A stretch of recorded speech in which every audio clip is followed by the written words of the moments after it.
test, I guess, Yeah.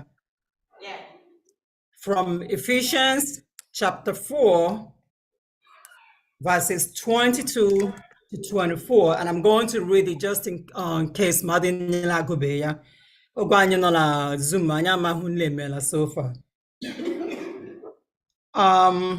It reads, you were taught with regard to your former way of life to put off your old self, which is being corrupted by its deceitful desires, to be made new in the attitude of your minds, and to put on the new self, created to be like God in true righteousness and holiness. Amen? Amen. The introduction, the story is very, very glaring and very, very interesting. That helps to explain this lesson further. If you go on in that story, you should be able to understand what this lesson is all about. Now we have a 57-year-old man named Jose Antonio from Palma, Spain, who is a homeless person. A homeless person and see how they are perceived in the society, how they look. They look so disheveled, unkept, probably stinking, probably has some kind of mental illness going on, talking to themselves, picking up garbage on the floor or everywhere on the street. You have seen a homeless person before. But one day, Sylvia Garcia, who is a hair salon owner, saw Jose and had compassion on him, just like Christ had compassion on us.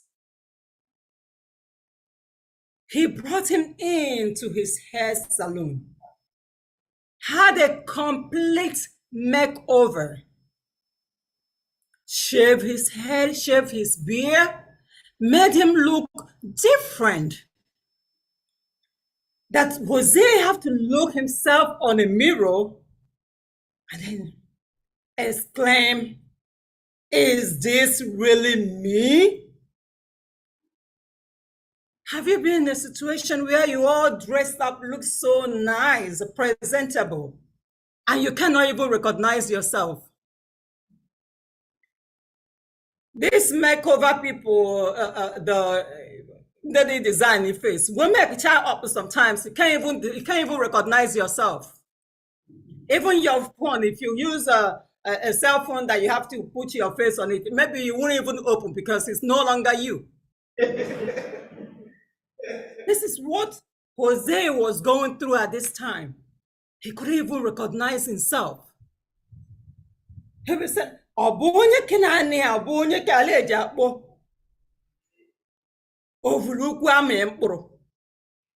is this me?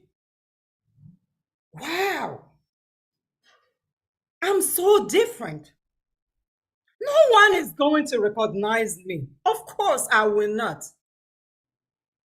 Later, he added, it wasn't just a change of looks, it changed my life. That's what this lesson is all about. Transformation. When you meet Christ, your life will surely be changed. Paul used the metaphor of using clothing to describe it, or your physical look.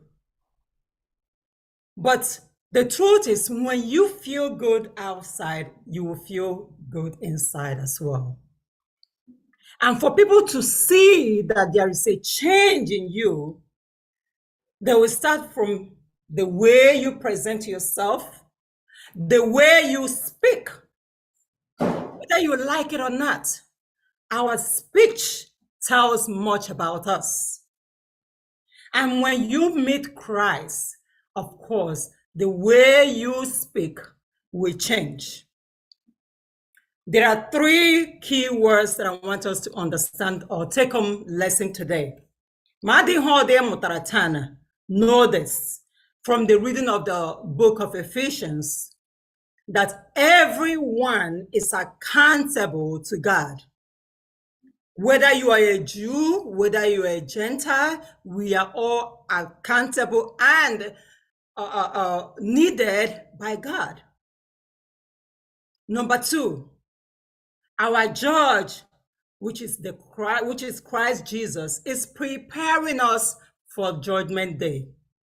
All these expo, all these open books, so we know how to prepare ourselves for the last day, for glorification. And the third one, a tame tongue is a clear evidence of conversion. If you have not changed the way you speak, whether verbal or non-verbal speech, whether you are testing or whether you are using emoji, if you have not changed the way you speak, then you have not met Christ. Okay, let's go to Sunday's lesson, which says the downward spiral of sin. What is the problem here? Can somebody read Ephesians chapter 4, verses 17 to 19? Let's see what the problem is here.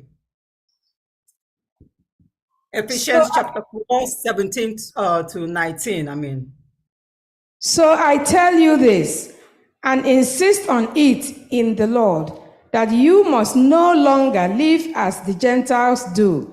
In the futility of their thinking, they are darkened in their understanding and separated from the life of God because of the ignorance that is in them due to the hardening of their hearts.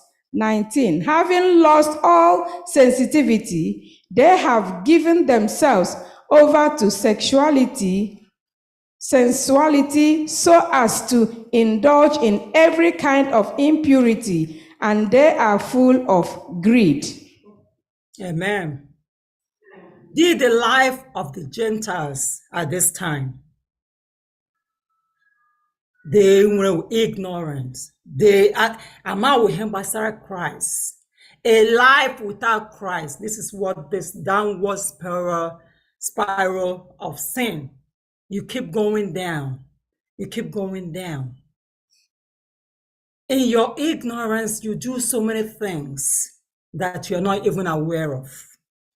That was the life of the Gentiles at that time.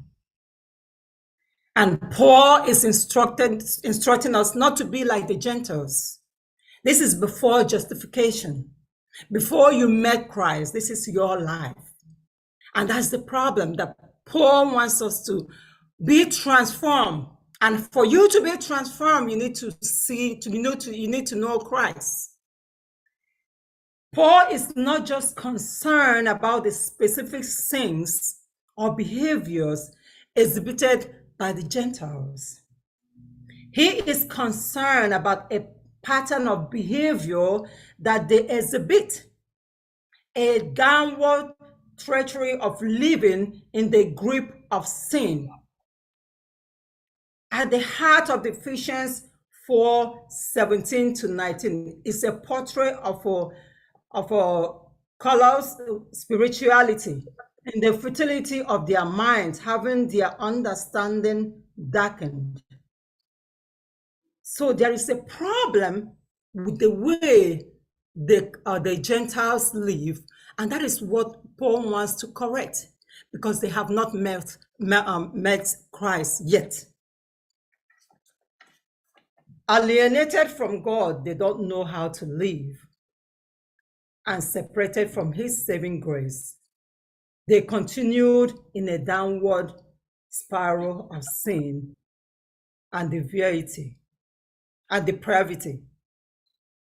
So Sunday lesson they're saying that we need to live a life that is free from the way the Gentiles live and make Christ. And because when we make Christ, we will be transformed. Our life will be changed. The way we speak will also be changed. I don't know want a contribution on the Sunday's lesson.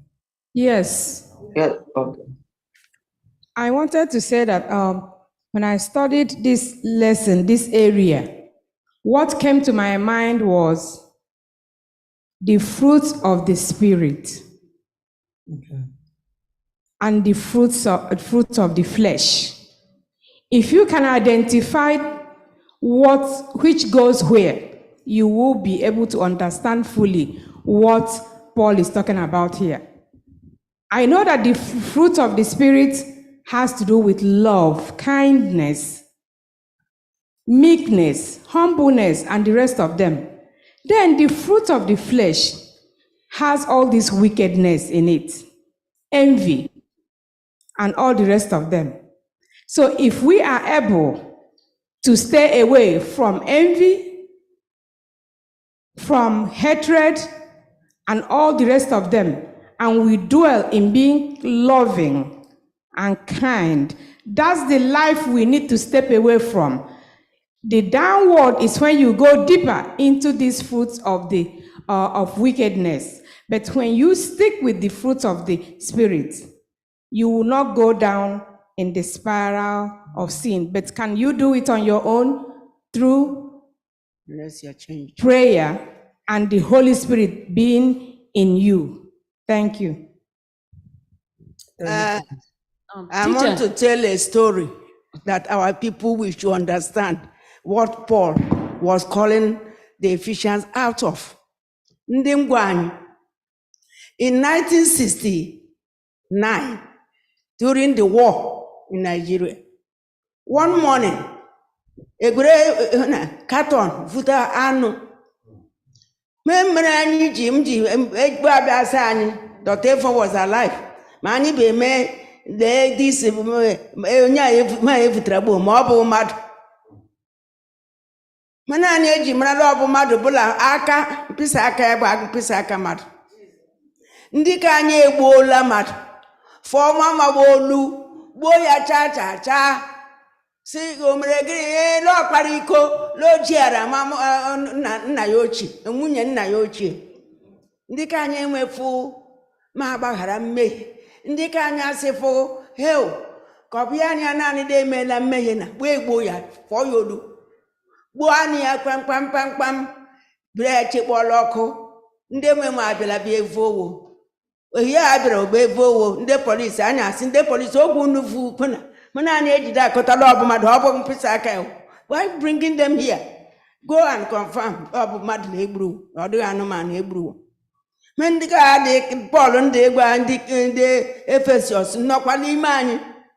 Ọ bụrụ na mmadụ ọbụla enweghị ike ịgbaghara nwanna ya taa mee ihe ọbụla o mere, onye ka amaghị Chineke.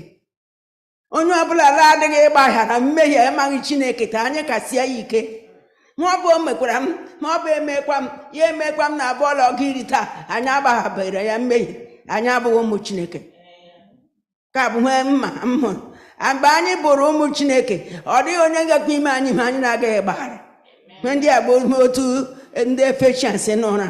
Ọ bụ ime ihe ọjọọ ma egbere ihe ọjọọ kwụọ ụgwọ. Chineke anyị sị ime ihe ọjọọ ma egbere ihe ọma kwụọ ụgwọ n'aha Jizọs. Amen. Teacher, On this, hello, teacher, I just want to ask a question. Can we be going downward spiral ignorantly without knowing? Abraham the Gentiles they the Bible. They were ignorant. Am I will have the women? Yes, am I will have the women because I think we meet here Christ. When you meet Christ, they were aware of what's going on. The Holy Spirit will help you in your sins, and then you change from it. Of course, the answer is yes. I think even in the church, even when you think you know Christ, you can be on a downward spiral without realizing it.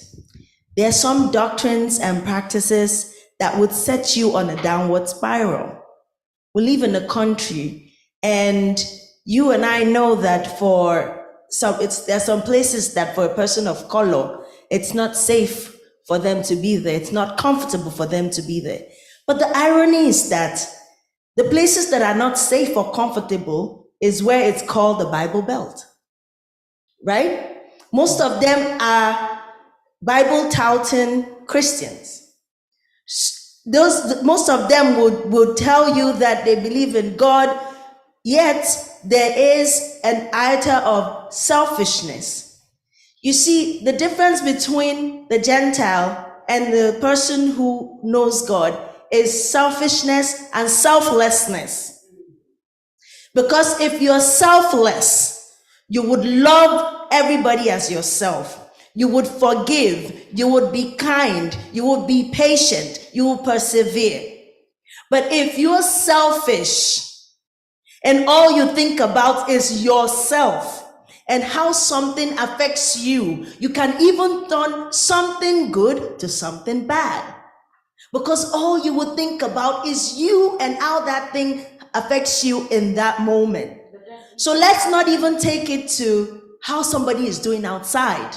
Let's bring it to how we're doing inside. Are there things that we are doing? I found something out and I know that that thing can help somebody who I'm working with. But I'd rather hold on to it because I don't want that person to get it because I can't get it. It is something good, right? But I have held on to it. Are there ways we're doing it even in the house of God? And I don't mean just to your fellow church member. I mean to that church member that is not an Adventist. To that church member that is not a member of your denomination. Are we doing it even in the Christian faith? Okay, amen. Amen. Monday's lesson say a dramatic change of clothing. Dramatic, immediately. I last Sunday's lesson, I am the problem. Now, this is the solution. What is the solution? A life in Christ is the solution. And when you change, you will receive the robe of righteousness. Can somebody read Ephesians chapter 20 to 24? Ephesians 4, chapter 20 to 24.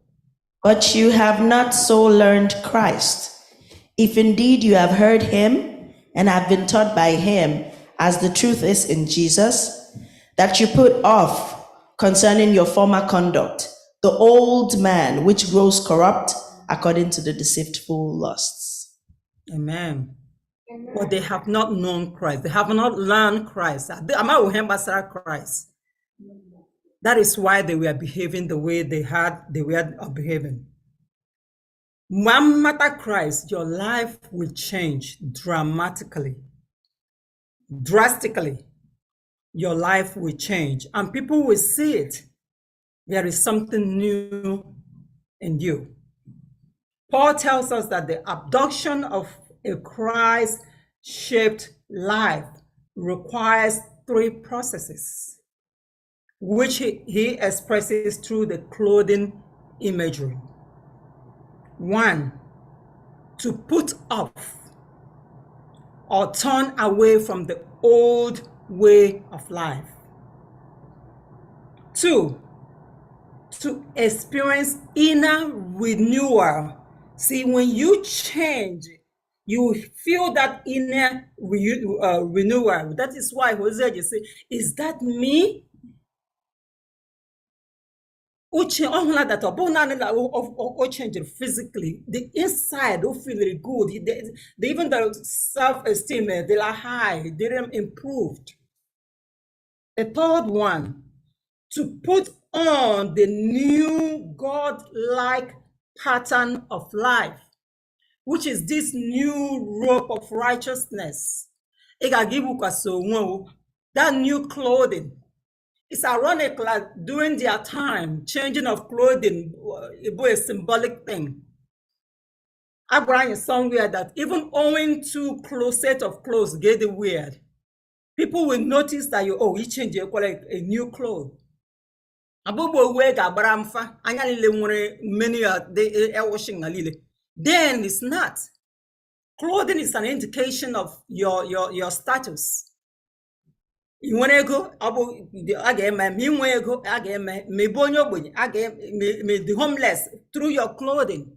That's why Paul is using the clothing imagery to describe more for our own understanding that when these people met Christ, there is a drastic change. There's a radical change in their life just by meeting Christ. I don't want anything I'll add to this. Yes.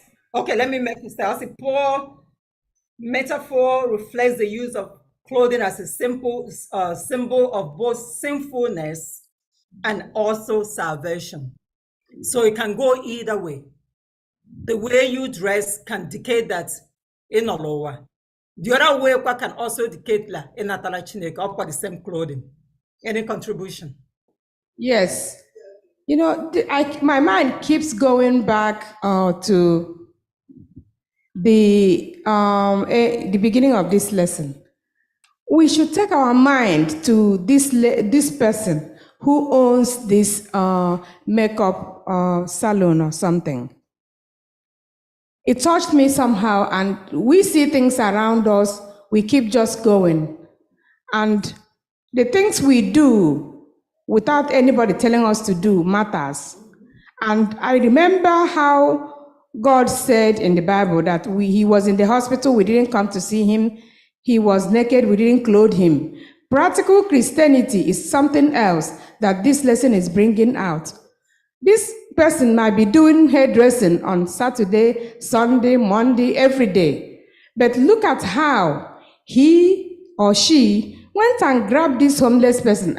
I would be thinking that he is on drugs, or if I give him my $1 now, he might use it to buy drugs. I will start judging him, thinking I am safe, while I am not anywhere near righteousness, because I dress up and come to church. So I want to evaluate myself. What do I do? What do I see that I'm supposed to do that I'm not doing? What Salva Garcia did is a testament of being a good Christian, of being somebody who is renewed in Christ. So we should learn, me, you, how to reach out to everyone around us to sense the need. She or he sensed the need of this homeless person and did something dramatic. So it is my take home for this lesson. Yeah, my teacher, I just want to also add that when we talk about knowing God is different from accepting God. Someone might be coming to church every Sabbath, saying that we are Sabbatarians, but if we don't accept God, if we don't go by his ways and follow him and try the best that we can to follow his way, then it doesn't make any difference. So when we talk about knowing him, we also think about accepting him. Because when you accept him, that's when you will be empowered. Just like Saul was on his way to Damascus, when he encountered God, a lot of changes came to his life. May those changes come to our life as we continue to partner with him in the mighty name of Jesus. Amen. Okay, I have a teacher, question. Can I say something? I just want to ask a question. Can we pretend to know Christ and we really don't know Christ? Can Satan just blind our eyes and make us not to really know Christ, that we pretend to know him, that we to pretend to be? Because as Christians, we're like Christ-like. Can we pretend to be Christ-like? Yes. Because Satan has blinded our eyes. Going the same line of question, because it's like me and Auntie, we wanted to ask the same question. And again, just like clothing that you used as example. My dad said, any day you see me wearing this big coat, know that I don't have money. Sometimes you can dress up, cack up, but you don't have anything in your pocket. So we can also pretend, like Auntie's saying now, that we are in Christ. We wear coats, we wear big shoe, come and, dress up like you said, but we don't have Christ in us. So please explain it to us, because we are in the same line of question. Can you pretend that you know Christ? You pretend that you love Christ, but yet there's no Christ in you. Yeah, I think. I want to ask something.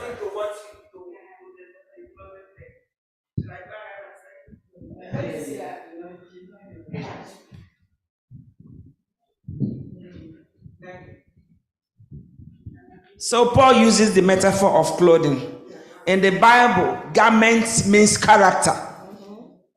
Character, that's what it's talking about. The perception you have of a person when someone shows up to an interview, the way you dress speaks volume, whether they are going to hire you or not. So what this is talking about is that before Christ, they were walking, their garment was filthy, messed up. But in Christ, it's a change of garment, a change of character. That's what is here. So we also have to watch our character, like everybody is saying. And then the physical dressing also speaks about us. Thank you. Teacher, where I want to come in is when my wife asks if somebody can pretend. I couldn't have used the word pretend because look, the 12 disciples were with Jesus. All of them repented and converted except Judas. Judas was eating in the same plate with Christ. So it is all of us here today. We might be coming here every Sabbath, reading their Bible, attending so many events, Christian events, but not converted. We have a lot of unconverted Christians all over, even where somebody referred as Bible Belt, the white, I think he mentioned people of the other colors, and who holds the Bible but does something else. The most important thing is to pray for the Holy Spirit for that conversion. If you are not converted, you are still like wearing the old clothes. Damanachi, we have an answer, just straightforward answer in the Bible, and it's from 2 Timothy chapter 3, verse 5 to 7. Verse 5 says, having a form of godliness, but denying the power thereof, from such turn away. So is it possible to be in the church but not be in Christ? Absolutely. Even the Bible says it. And he wants us from such turn away. In addition to that, maybe in the next topic you are going to treat, we're going to see that there, verse 25 of Ephesians deals on pretense, whatever you may call it, they are all falsehood. And we see that happening today. So, and that's the work of the devil, trying to create falsehood in the minds of people and not presenting the truth. And I was just trying to imagine why Paul was addressing the city of Ephesus, which means all these things were existing within that community. He saw it and he was addressing and said, no, this is not the right way. There should be a correction. Likewise today, those falsehood, those pretense is also within us. And this address is coming to us in order so that we can make a change. Thank you. Amen. I had a question. I'll say, what is the difference, the crucial difference between learning about Christ and learning to know Christ?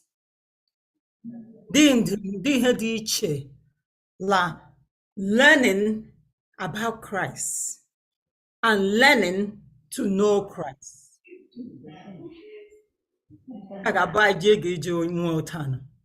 Are you learning about Christ or are you learning to know Christ? One is a process that you keep learning to know Christ. One is just, I have learned Christ, I know it all. So which part are you? That's a question for you and also for me. Moving on to Tuesday's lesson. Unity building, Christ-filled speech, which is the transformation that we are talking about here. A new way of living or speaking. How do you build your church? What are those crucial things you need to avoid to build unity in your church? Can we read Ephesians chapter 4, verses 25 to 29? Therefore,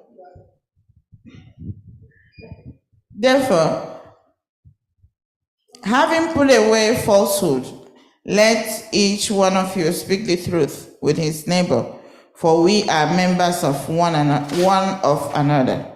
Be angry and do not sin. Do not let the sun go down on your anger, and give no opportunity to the devil. Let the thief no longer steal, but rather let him labor, doing honest work with his own hands, so that he may have something to share with anyone in need. Amen. See what he says, started with having put off those falsehood, those pretense. Malab de be la church, lay pretend line bone, I makwala. But now the transformation has already taken place. Now, having put off this falsehood, what are the expectations? We need to speak the truth. We need to, even if you are angry, but don't sin while being angry. Do not steal.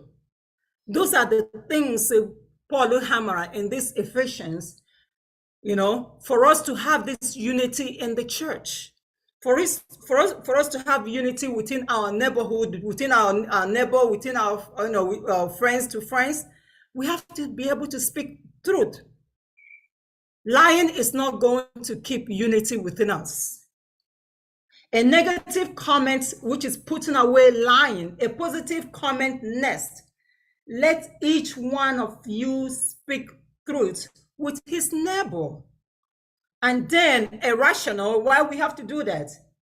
For we are members of one another, which seems to mean because we are members of one body, and so related to one another as part of that body, therefore we need to speak the truth.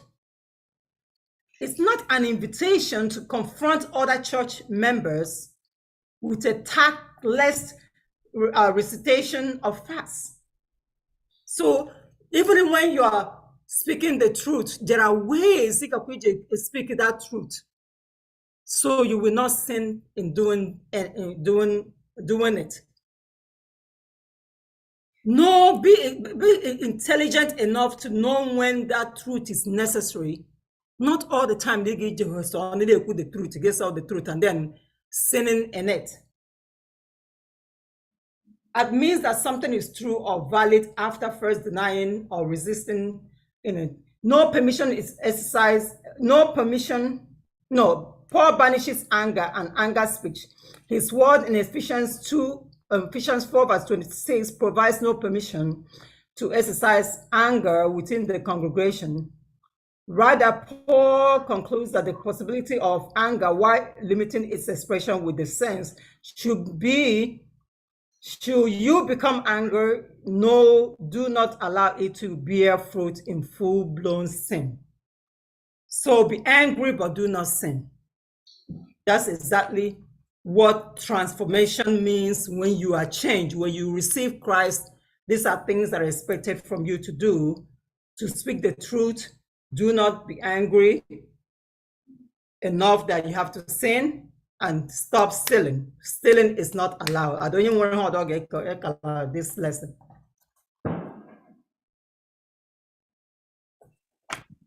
Yeah, okay. I want to say something about speech. When Paul says, let no corrupt word proceed out of your mouth. Sometimes we become angry and we start saying all sorts of things. And by the time you finish and realize it, you have done so much damage to a fellow human being, to another church member, that it will take years to repair the damage. Like, speech is just like a toothpaste. Once you bring it out of that tube, it doesn't go back. Speech does its damage as we are doing it, as we are saying it. You cannot take it back. once you've done it. You can apologize, but it doesn't quite erase that damage. Sometimes it is necessary for us to think about what we say. If what you are going to say is going to build up somebody, is it going to bring unity to the church? Does it fit the occasion when you are saying it? Because we go on and live. Sometimes we don't even remember what started the problem when we see where we've ended up. And again, let's bring in grace. Let's bring in love in how and whatever we're saying. Amen. Okay, moving on to Wednesday's lesson. The Holy Spirit in the believer's life. Now, the Holy Spirit is now brought in here to see that we cannot do this alone without the help of the Holy Spirit. You cannot say that I can do it now. The Holy Spirit needs to be there for you not to sin. Can we read Ephesians 4:30 to 31?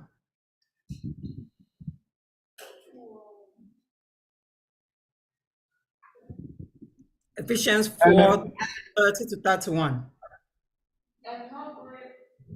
And do not grieve the Holy Spirit of God, with whom you were sealed for the day of redemption.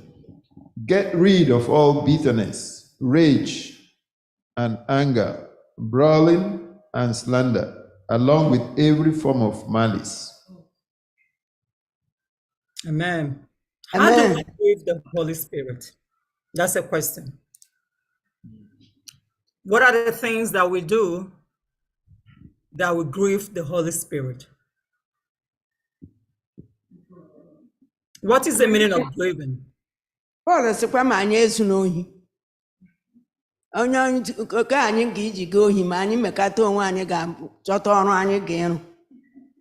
Adịra wee zugbo ohi ahụ mma. Ta ọ bụtụla oke ke gboo bụ nga adị izu ohi. N'oge ndị ochie gboo abụ nga adị izugbo ohi ahụ. Ada asị anyị ma anyị ezu n'ohi wo.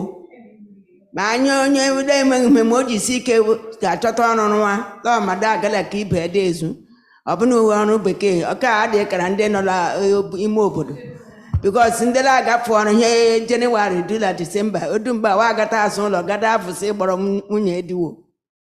Na ndị ewu nọkwa ma gboo. Ohi nọ ma gboo. Nga Paul ndị egbe anyị sị ma anyị aga n'ohi wo onye na-emeghị ọrụ aka ma o jisi ike chọta malum mee ọrụ aka. Mgbe ndị ka na-ada ịgba n'anya bụkwa mgbe ndị a ndị jene kemgbe mmehie batara n'elu ụwa.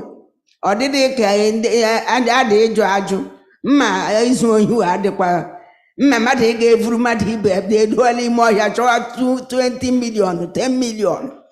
Mgbe ndị a niile adịpụrụ ịtụlụ oge Paul gboo ụwa Paul dị ebere anyị mba gboo mgbe ndị a niile jupụtara elu ụwa ka anyị lezie anya ka anyị ghara ịbụ otu n'ime ihe na ọ dị ebere mba n'aha Jizọs. Amen. Achọrọ m itinye ọnụ na ihe gbasara igrieve Holy Spirit. Anyị amụfukwala abalị to the pastor.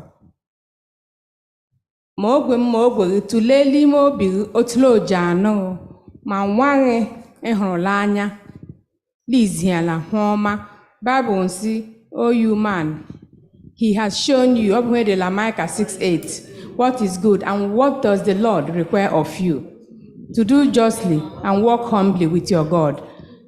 Ka anyị vuru ka ala obi ma onye vuru gị onye vuru. Mgbe nwa gị hụrụla anya igwale o kwesịrị ime ya da eme hụ toji masị ya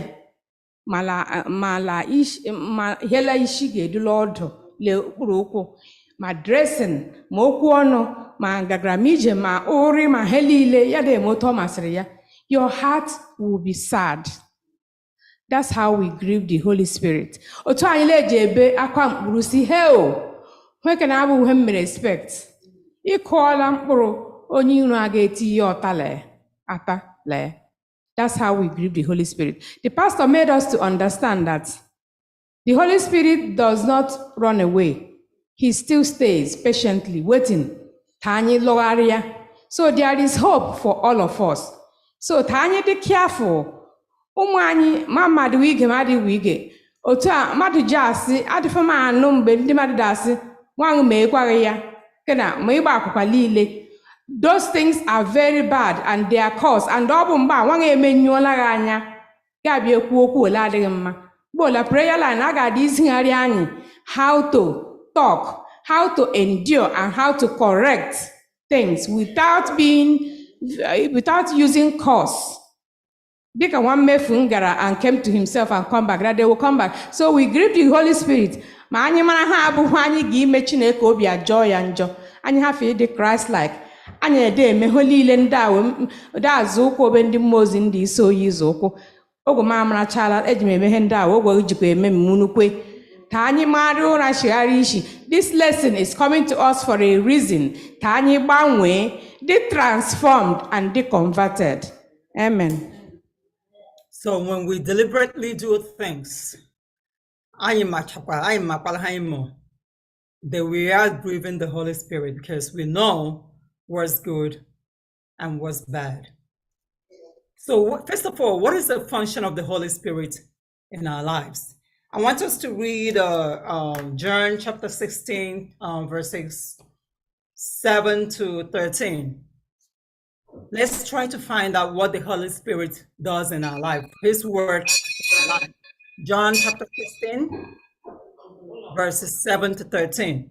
Acts chapter 1, verse 8.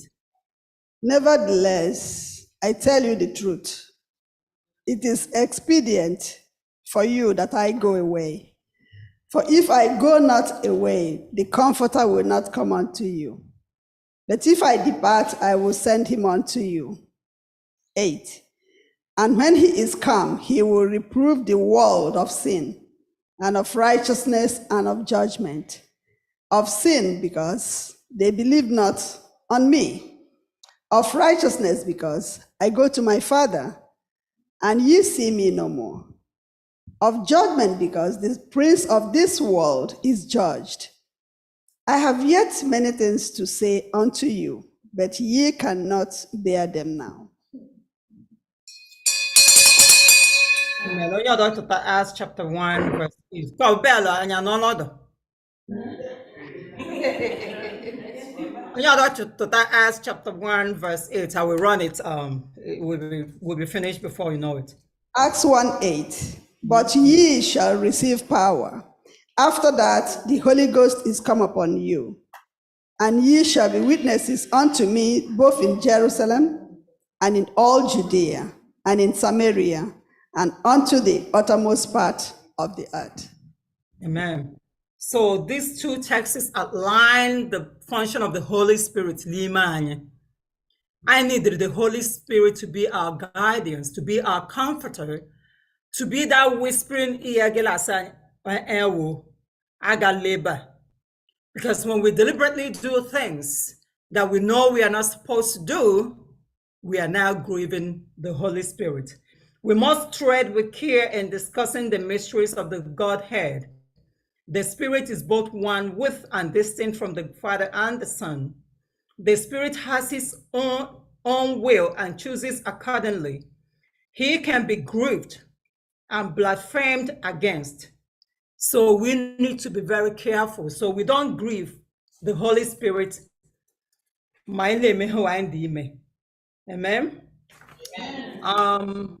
Thursday. That the Holy Spirit is not fragile, rather it's durable. He's patiently waiting for us to come back, to have a change of heart.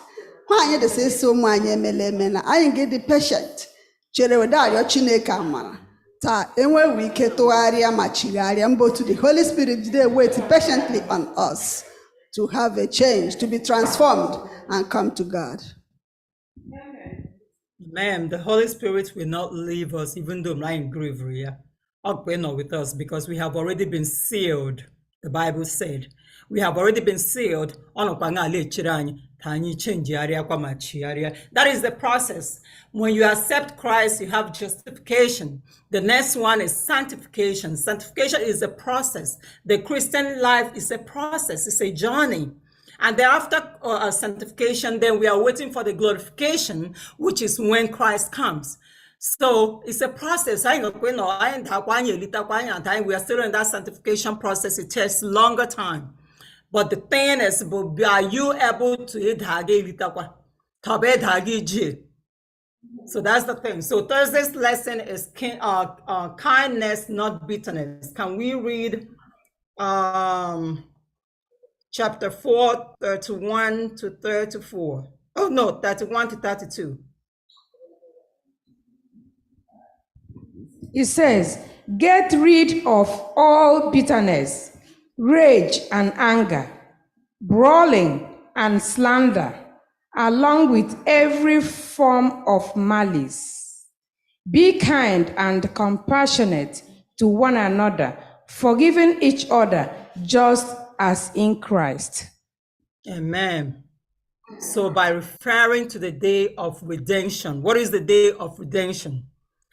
Here Christ gave Abia. Here George.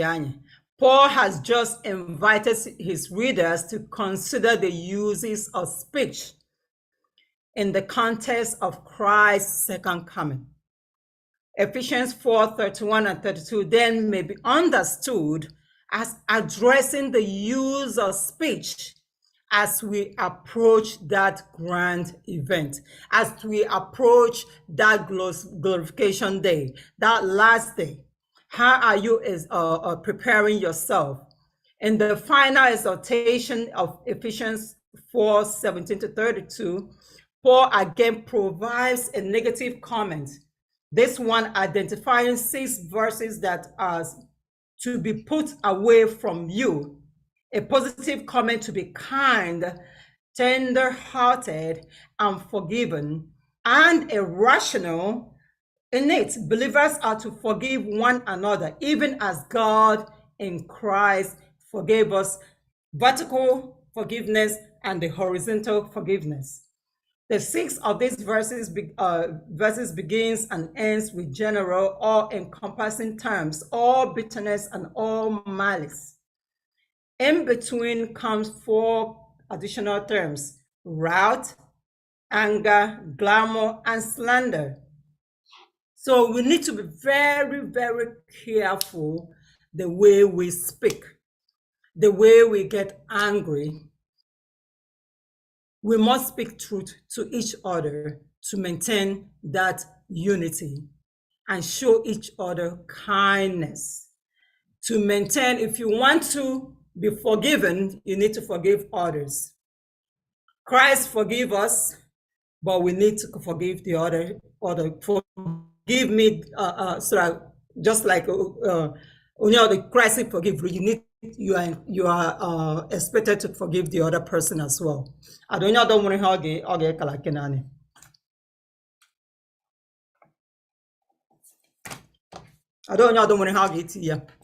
all right, Friday.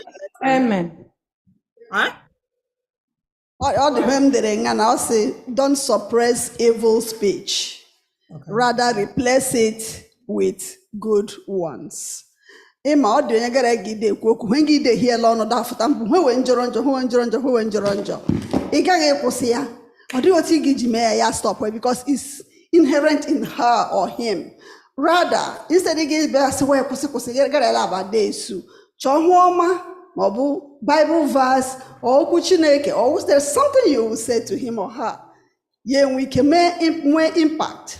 Or a friend of mine. You know, it's like we make name in the legend menu. What is a cool day cool? So match or match or something else. Instead of get us there, so show you that they put me. So or they guaning. That's true. Once a word comes out of our mouth, we can't take it back. Just like my mother mentioned, just like a toothpaste. If you have toothpaste, you know, have you seen the process of caterpillar changing to a butterfly? It'll be a process. We need to understand that that we must change our ways. We must be transformed if we claim that we are with Christ. If not, I am behave well and the Gentiles, Lama be Christ. And first of all, they don't do the Gentiles you know, so we need to find a way to transform the way we behave, the way we act, so that others will see the change in us and come to Christ. I'll need to read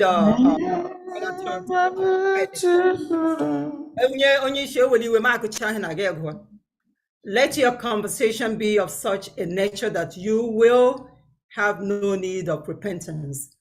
Grieve not the Holy Spirit of God, whereby you are sealed unto the day of redemption.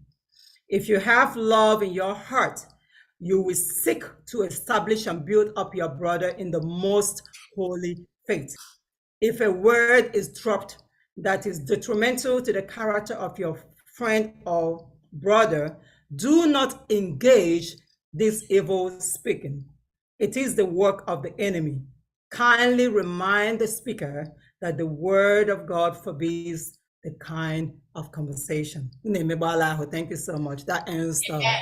Here shall thee, O man, and what is good? Here shall thee, O man, what is good? Here shall thee, O man, and what is good? Onye nkụzi gbalịgbala ịbụ nna anyị otu o jidere anyị taa. A ga-abụ Chineke meere n'anya amara ihe afụkwana sị nwụjọ ya olile anyị chijuru aka. That leads us to expense offering. 13 Sabbath edila. Next week give the 9th lesson. So anyị azụtabe pamphlet anyị yet. Ọ bụ ya bụ ozi ọma nwanyị ndị ga. So mgbe m ga-ede agụri na ama m Lord ndị mmanya onye ọbụla mmanya ya bịadụrụ m gụọ ya.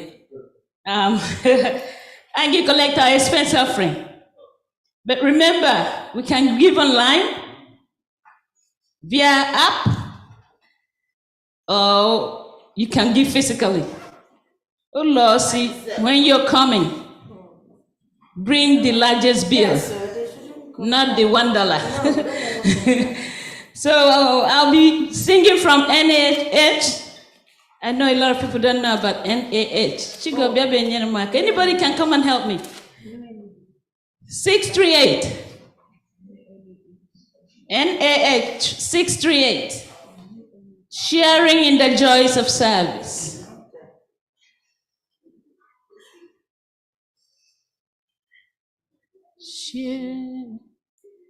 Sharing in the joys of service, Master, I would be gladly yielding in surrender, heart and life to thee. Take, oh Jesus, take me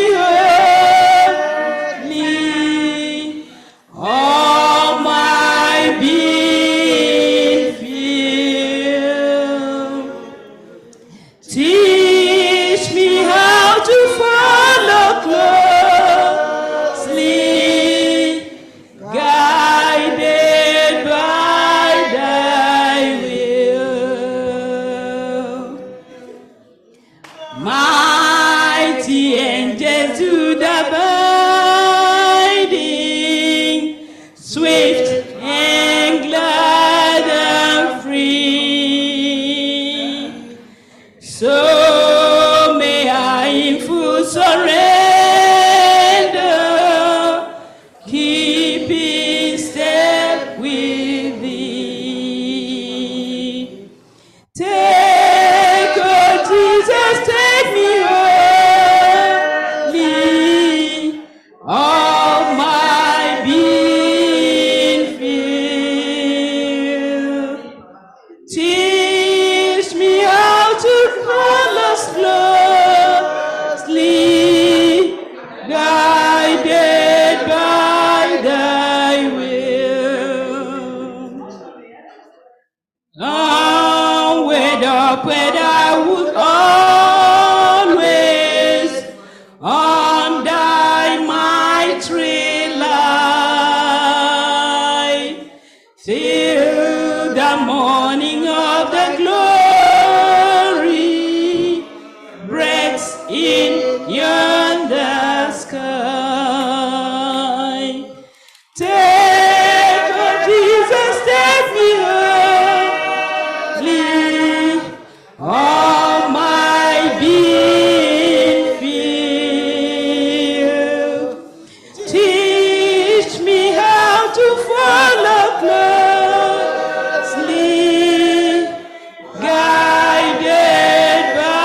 Help,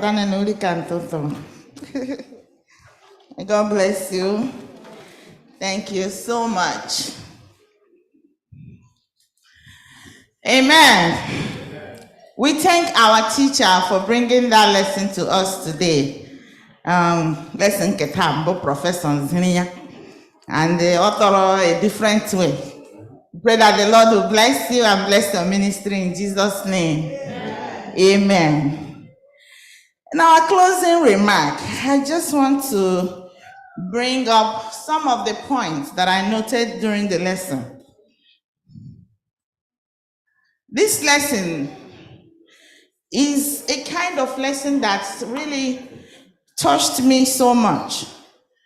In that this chapter that we are reading, this Ephesians chapter 4, is something that you need to go home, sit down, and read it yourself, and see all the things that we have taken for granted that Lord really wants us to take note of. In this Sunday lesson, the downward spiral of sin, I noted that there are some things that we do just because others are doing it. Don't do things because others are doing it. It is in vogue. That's what's happening. Please do not do it. Abstain yourself from these things. Guide your words when you are angry, because the words that you say, you cannot take them back. You can only apologize, but it's still there. The forgiveness is a very important aspect of our life, because when you forgive others, you forgive yourself. I don't know about you, but Mama had it from one who will be about phone. That's why I don't keep malice. When I see you, I greet you first. Because when you forgive people, you have as well forgiven yourself. Be converted. Be converted. Don't just come to church and be a church member. Accept Christ as your Lord and personal Savior. And one last thing. I was asking Elder there, growing up, they told us that when you sin against the Holy Spirit, okay. But today I learned that when you ask for forgiveness of sin and you repent and become converted, that your sins will be forgiven. Amen. That is our ultimate hope. And I pray that today you take this lesson seriously, that these things we are learning, please don't let it stand as a judgment against you on the last day. And it will bring us to lesson number 9 that we'll be studying next week. He says, living wisely. If you can, join us on Friday. Join the pastor as he'll be teaching us these lessons. And so that when we come here on Saturday, we will just summarize the lesson. The memory text is taken from Ephesians chapter 5, verses 15 to 17. I pray that the Lord will keep you safe and be with you till next Saturday when we'll study this lesson. And please come to church early. When you come early, we start the Sabbath school early so that we can round up early also for other things that we have. May God be with you all in Jesus' name. Amen.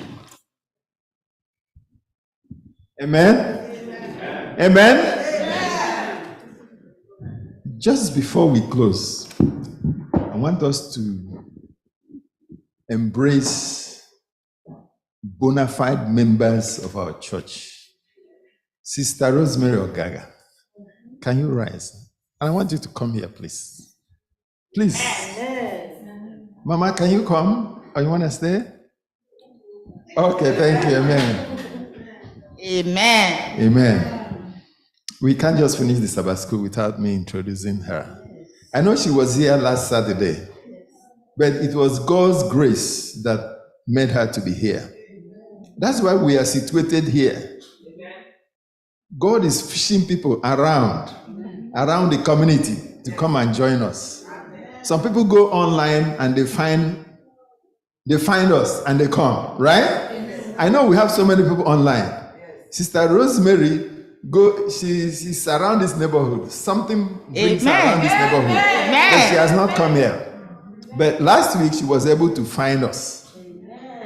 And anywhere you see her, please, she's now our member. Amen. In truth and in spirit, she's now our member. Amen. Praise God. Amen.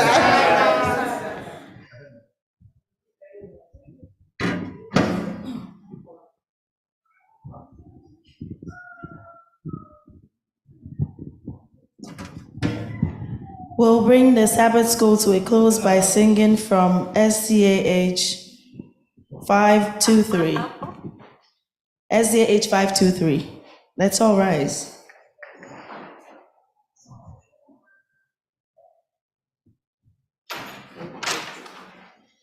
My faith has found a resting place, not in a man-made creed. My faith has found a resting place, not in a man-made creed. I trust the ever-living one, that he for me will plead.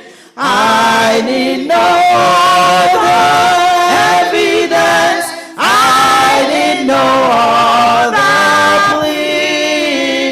It is enough that Jesus died and rose again for me. Enough for me that Jesus says, this sets my fear and down. A sinful soul, I come to him, he will not cast me out. I need no other evidence, I need no other plea. It is enough that Jesus died and rose again for me.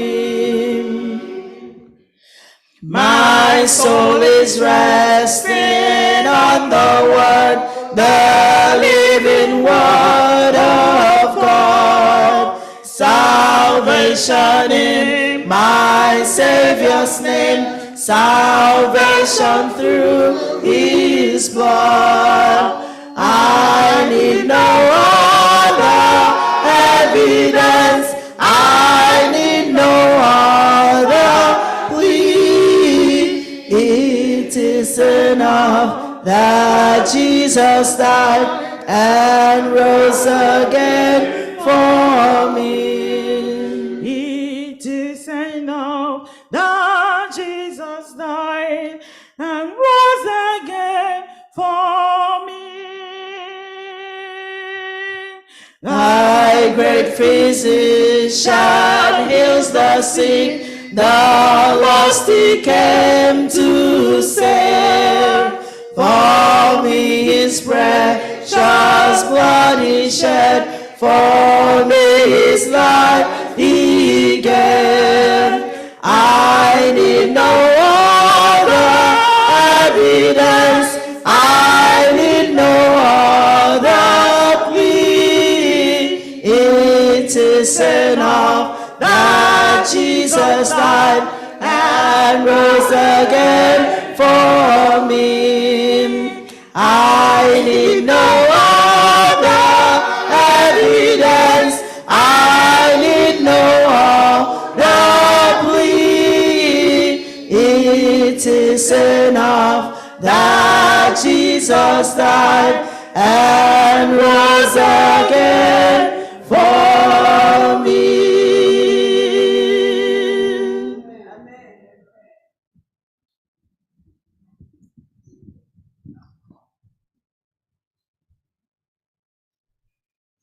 Shall we bow?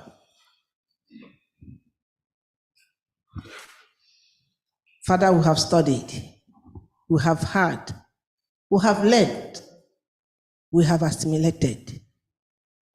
I am asking, pleading, after studying these words, Father, may they not stand against us. May we be partakers of your kingdom. May we live to sing the song of Moses and the Lamb, embracing one another here and forever. In Jesus' name I prayed.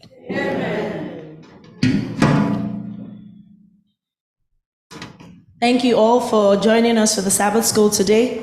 Please make sure you join us same times next Sabbath. Sabbath School starts at 9:30. For those of you online, thank you for not just worshiping with us, but also contributing. May the Lord bless you all, and may the blessings of the Sabbath be our portion now and forevermore. In Jesus' name, amen. We welcome you to Sabbath School. We are happy that you are here. Happy Sabbath day, happy Sabbath day to you all. Till we meet again, hallelujah. We welcome you to Sabbath school. We are happy that you are here. Happy Sabbath day, happy Sabbath day to you all. Till we meet again.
I've got a home in glory land that I shines the sun. I've got a home in glory land that I shines the sun. I've got a home in glory land that I shines the sun. Way beyond the blues. Do Lord, oh do Lord, oh do Lord, remember me. Do Lord, oh do Lord, oh do Lord, remember me. Do Lord, oh do Lord, oh do Lord, remember me. Was beyond the blues. I take Jesus as my Savior, you take him too. I take Jesus as my Savior, you take him too. I take Jesus as my Savior, you take him too. Way beyond the blues. So do Lord, oh do Lord, oh do Lord, remember me. Do Lord, oh do Lord, oh do Lord, remember me. Hallelujah. Do Lord, oh do Lord, oh do Lord, remember me. You rise beyond the blue. Oh, when the saints go marching in, when the saints go marching in, Lord, I want to be in the number.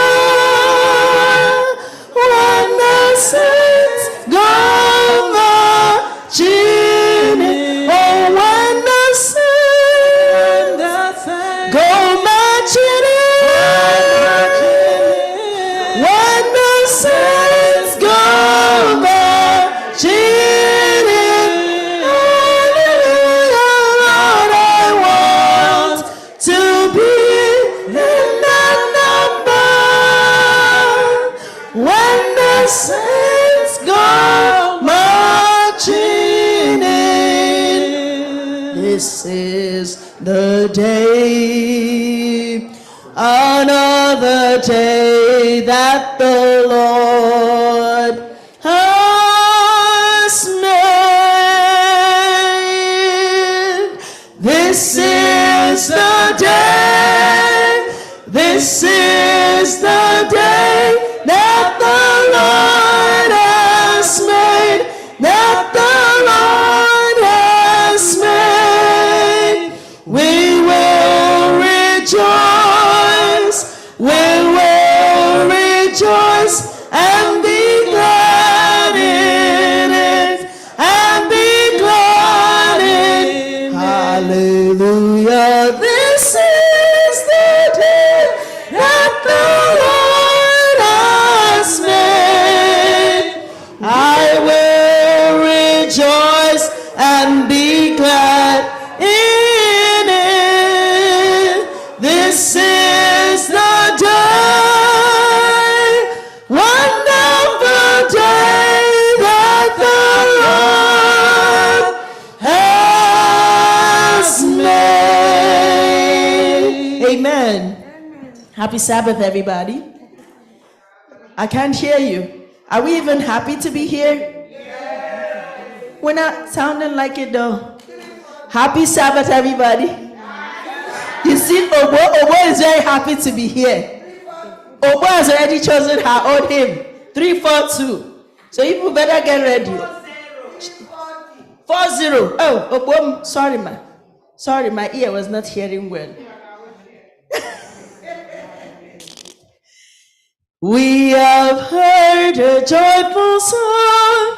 Jesus saves, Jesus saves. We have heard a joyful song. Jesus saves, Jesus saves. Spread the gladness all around. Jesus saves, Jesus saves. Bear the news to every land. Climb the steps and cross the way.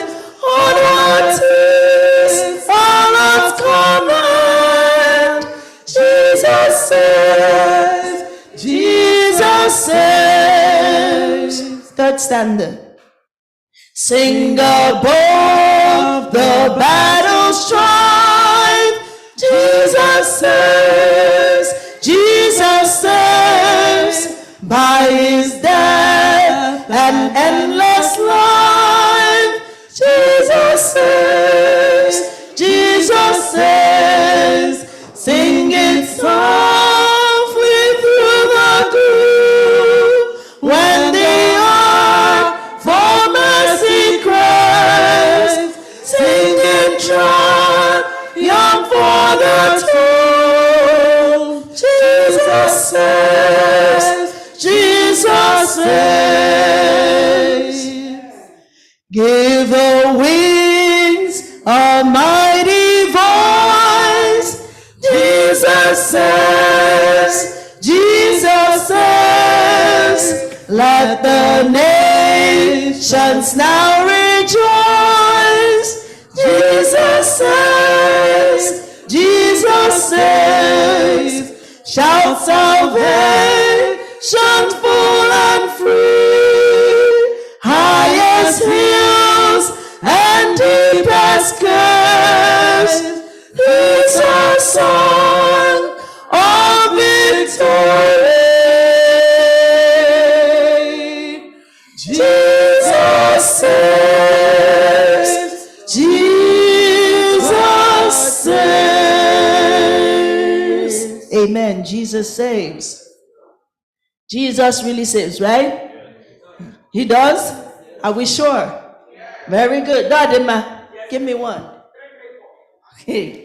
Come thou fount of every blessing. That's our favorite song. 334. Come thou fount of every blessing. Tune my heart to sing thy praise. Come thou fount of every blessing. Tune my heart to sing thy praise.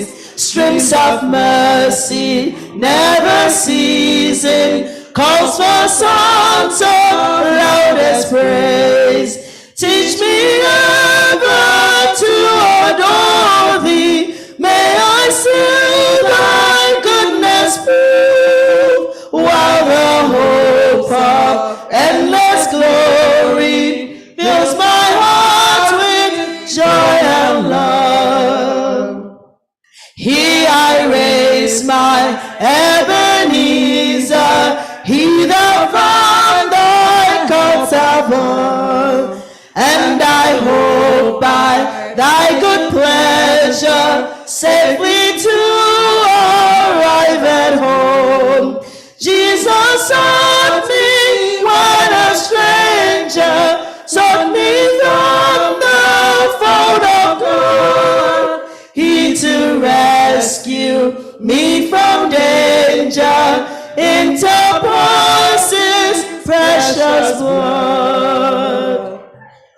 Oh, to grace a greater depth of holy unconstrained to be. Let thy goodness like a fetter bind me closer still to thee. Prone to wander, Lord, I feel it. Prone to leave the God I love. Here's my heart, oh, take and seal it for thy courts above. Amen. Come thou fount of every blessing. Did he say one blessing?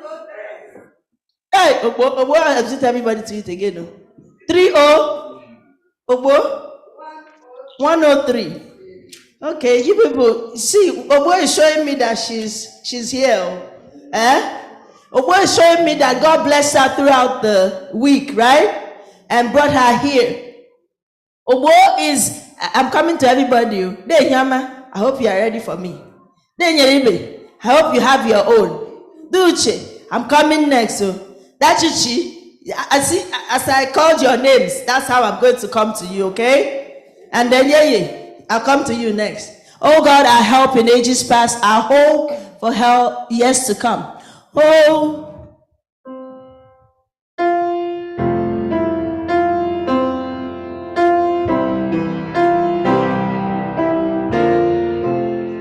oh God, our help in ages past, our hope for years to come, our shelter from the stormy blast, and our eternal home under the shadow of thy wings. Still may we dwell secure.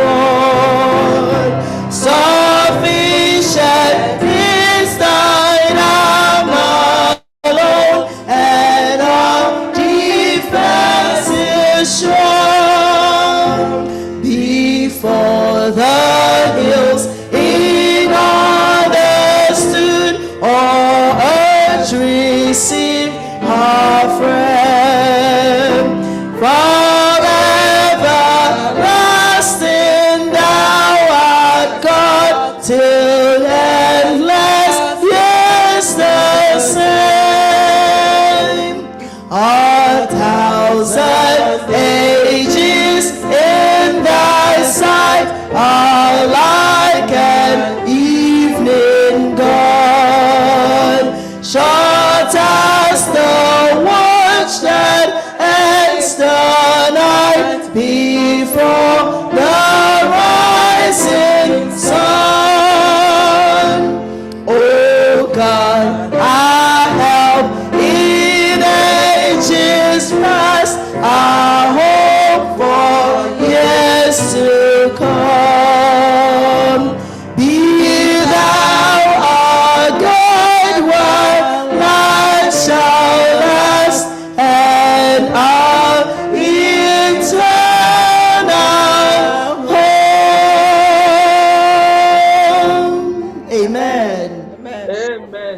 499. Mommy, I'm coming to you. 499. 260. 260. I'm coming. I'll do 260 after. 499. Then Yama is changing it for me today. It used to be great is thy faithfulness. Today it's what a friend we have in Jesus. What a friend we have in Jesus. Everything to God in prayer. What a friend we have in Jesus. All our sins and griefs to bear. What a privilege to carry everything to God in prayer. Oh, what peace we often forfeit. Oh, what needless pain we bear. All because we do not carry everything to God in prayer. Have we trials and temptation? Cause there trouble anywhere? We should never be discouraged.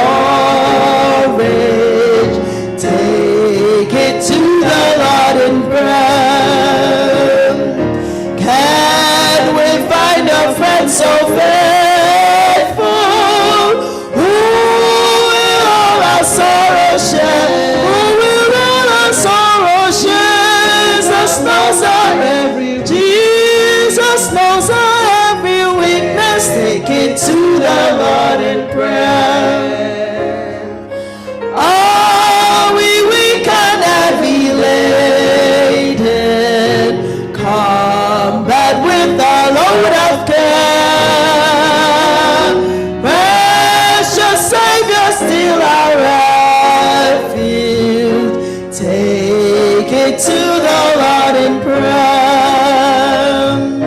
Do thy friends despise, forsake thee? Take it to the Lord in prayer.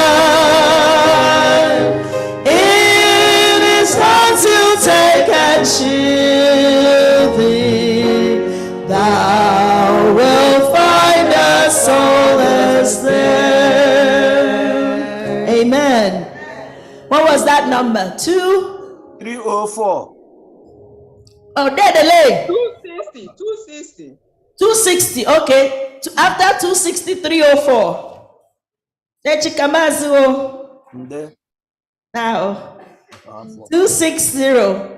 Over all me, O Holy Spirit. Fill me now, fill me now. Jesus, come and fill me now. Fill me with thy hallowed presence. Come, oh, come and fill me now. Over all me, Holy Spirit, bathe my trembling heart and brow. Fill me with thy hallowed presence. Come, oh, come and fill me now. Fill me now, fill me now. Jesus, come and fill me now. Fill me with thy hallowed presence. Come, oh, come and fill me now. Third stanza. I am weakness, full of weakness. At thy sacred feet I bow. Bless divine, eternal Spirit, fill with love and fill me now. Oh, fill me now, fill me now. Jesus, come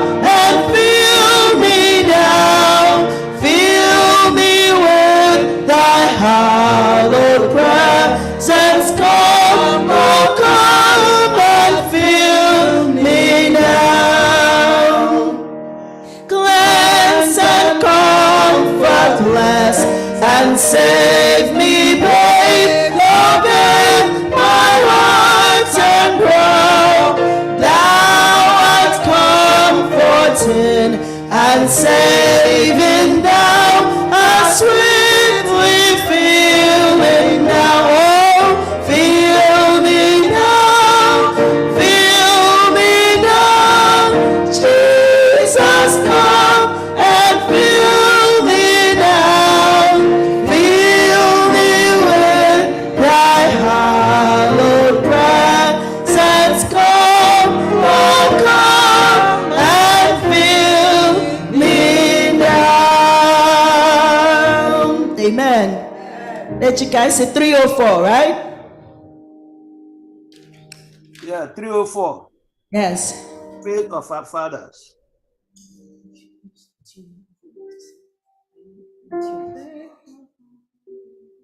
Faith of our fathers living still. Faith of our fathers living still. In spite of time, jump, fire, and sword. Oh, our hearts beat high with joy whenever we hear thy glorious word. Faith of our fathers, the only faith. We will be true to thee till death. Our fathers chained in prisons die, we're still in heart and conscience free. How still will be their children's faith if they like them could die for thee. Faith of our fathers, only faith. We will be true to thee till death. Faith of our fathers, we will love both friends and foes in all our strife, and preach thee to as love knows how, by kindly words and virtuous life. Faith of our fathers, only faith. We will be true to thee till death. Number 12. That's what you said, number 12.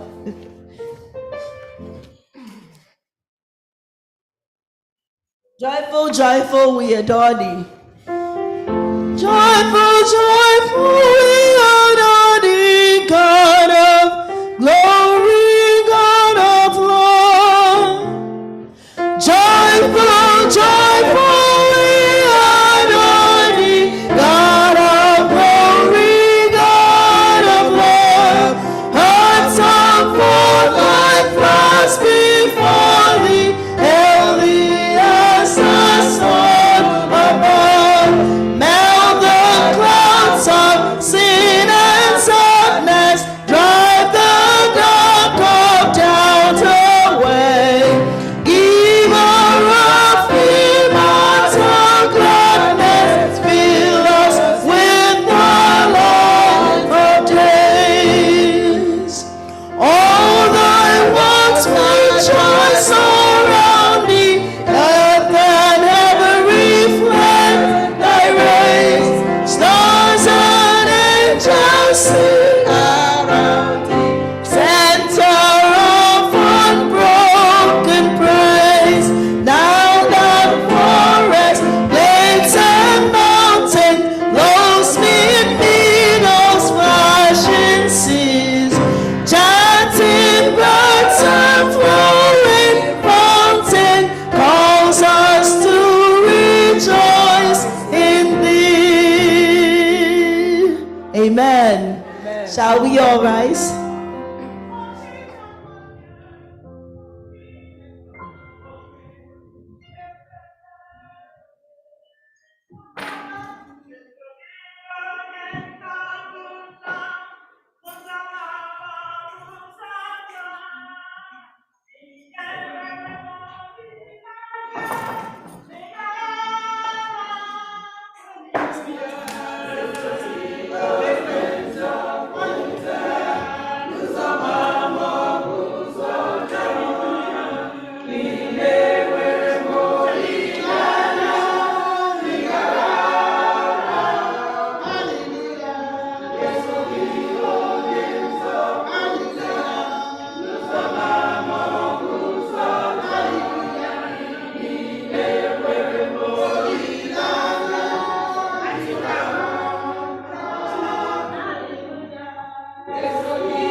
Happy Sabbath, church. Good morning. You may be seated. Please listen to the following announcements. The Education Week will begin tomorrow, Sunday, August 20th to Sabbath, August 26th. Please let us pray for our children as they return back to school. Let us pray for the outpouring of the Holy Spirit during this session. Next week's Sabbath is Educational Day. The church will be having visitors. The women is expected to cook their delicious meals and bring to church, while the men should bring juice and water. Next week, Sabbath, August 26th, will be Graduation Sabbath. Let us come to praise the Lord for the success of the graduates. Please remember to send your graduation pictures to Elder Ugochukwu. Today is the last day to send them in. There will be a church board meeting tonight immediately after Vespers, tonight at 7 p.m. There will be a church business next week, Sabbath, immediately after. Community Service Department is inviting everyone to help with sharing of tracts next Sabbath, August 26th, after worship. This is to promote the upcoming Community Service Week of Prayer on September 23rd to 30th and Community Service Day on September 30th. Men's ministry meeting next week is August 26th at 10 a.m. on Zoom, hosted by Deacon Uche Njaku and Deacon Azubike Oninya. If there are any other announcements, pastor or first elder will bring them to our attention. May the Lord bless us as we worship today. In Jesus' name, amen.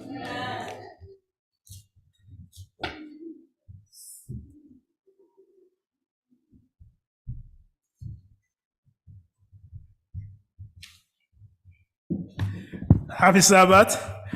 Happy Sabbath, saints of God.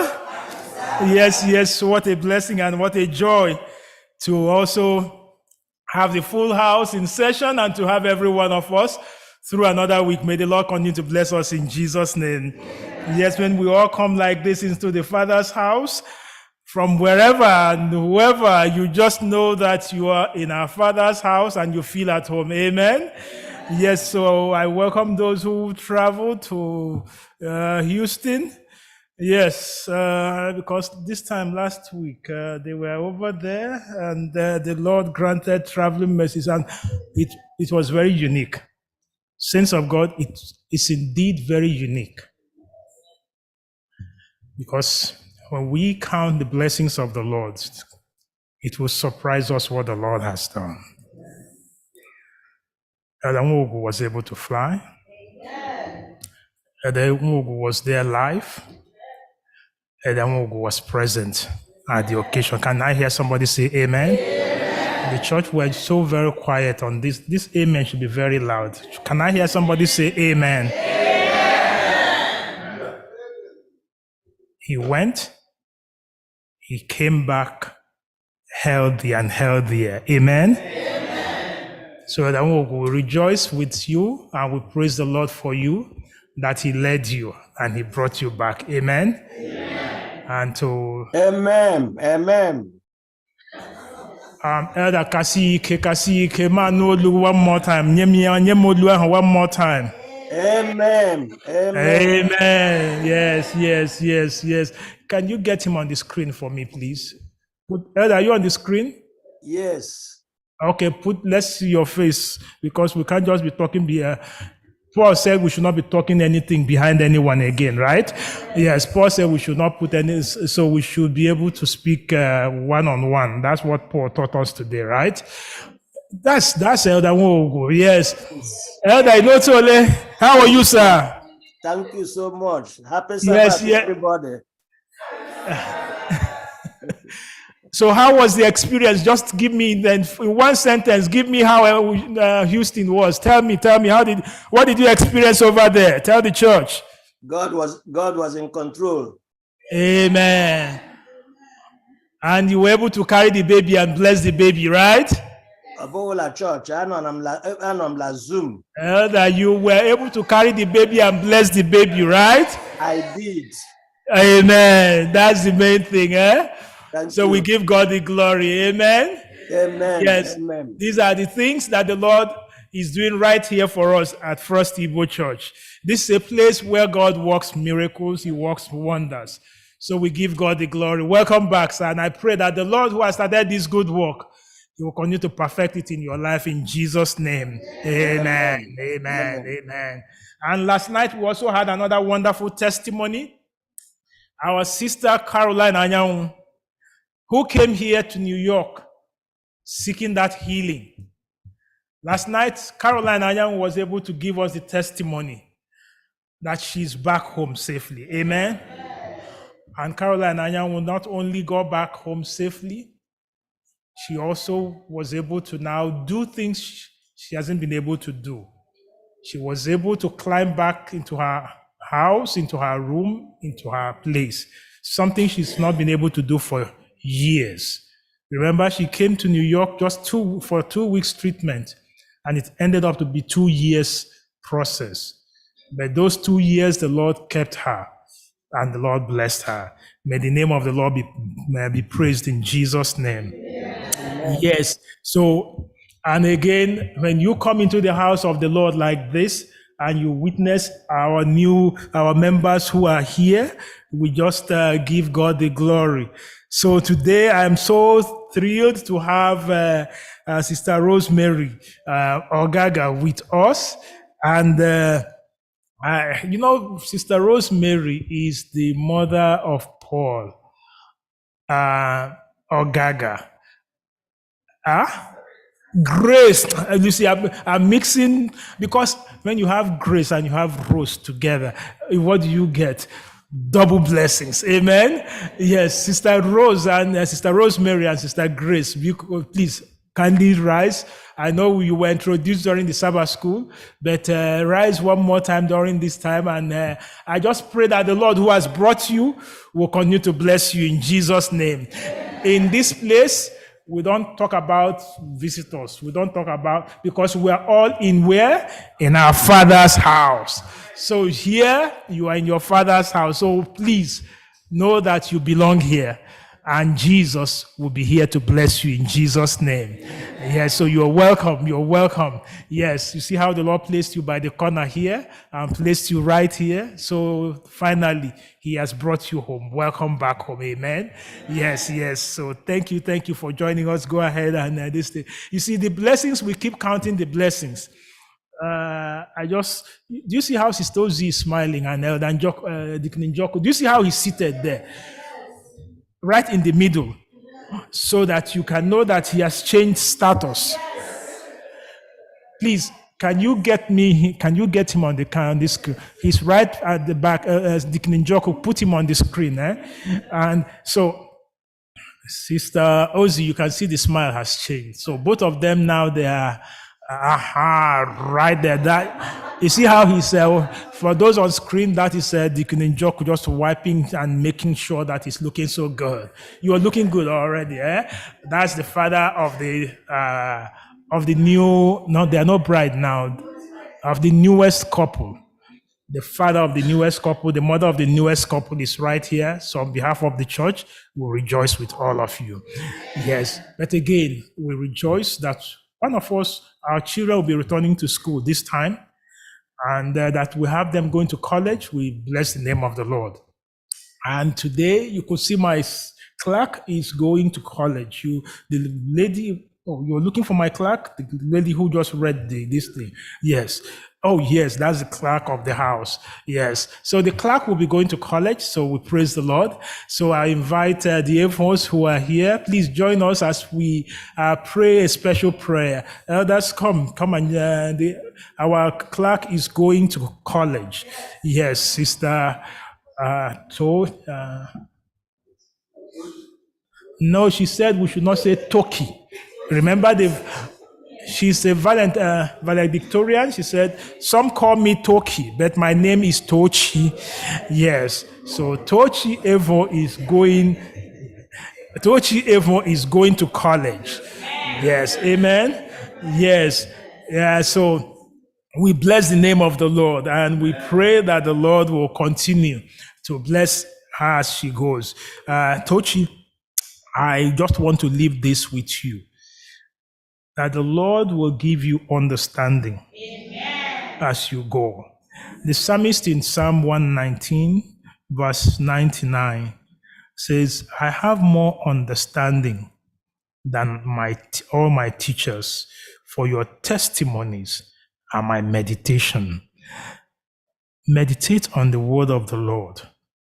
Put God first, last, and best, and he will guide you all through, that you will also give the testimony that I have more understanding than all my teachers, because I meditate on the word of the Lord. And may the Lord grant you that in Jesus' name. Amen. We are very proud of you. We pray the Lord who has brought you this far, who has made you a lady of excellence, that you will continue to excel in Jesus' name.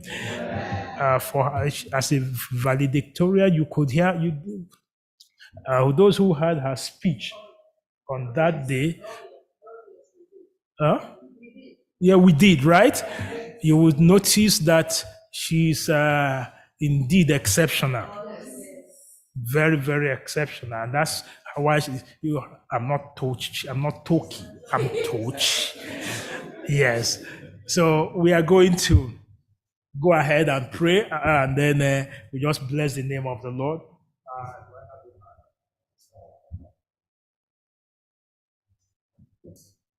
And you see, I will ask Sister.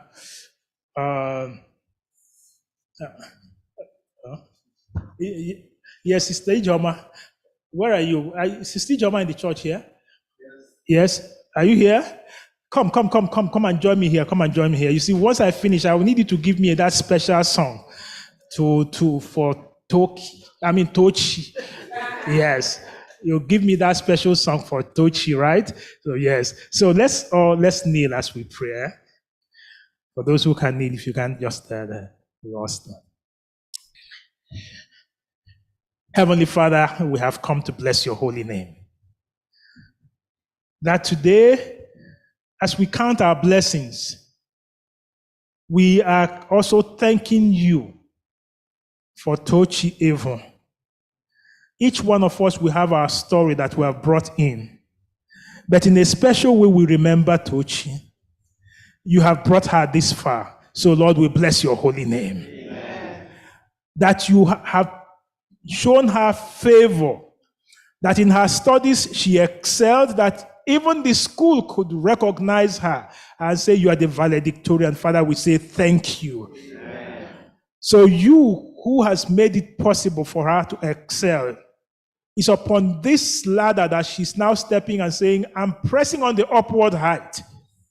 So Father, as she goes upward, continue to lift her higher and higher in Jesus' name. Amen. So in this new class now and program that she's getting into, she's fresh, a freshman or fresh woman, as it would be called. But with you, she's not fresh. She's solid. She's not fresh. She's comfortable in you. Amen. And because she has that confidence in you, Father, help her to succeed in Jesus' name. Amen. The enemy will bring distractions. Father, put distraction away. May she always remember that with God, she can do all things. So as a result of that, may she put her mind stayed on you and focus on Jesus, and Jesus, you will keep her focused in Jesus' name. Amen. So help her. Whatever she cannot do, do for her. Amen. And where she is lacking, supply her needs, oh Lord. And in every way, keep her safe, keep her confident, and keep her healthy and strong. So into your hands now we commit her. Go with her. Be with her. Strengthen her. And grant her success in Jesus' name. Amen. So to you now we say, Father, we dedicate her and consecrate her as she goes forth. Abide with her in the name of the Father, in the name of the Son, and in the name of the Holy Spirit. And let everyone say, Amen. Amen.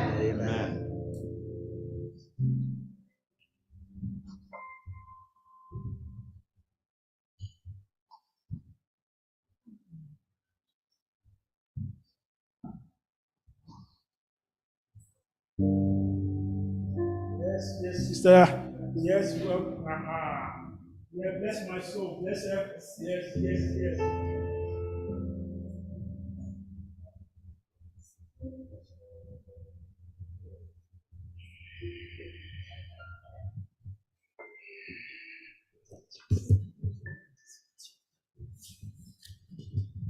Praise the Lord. Amen.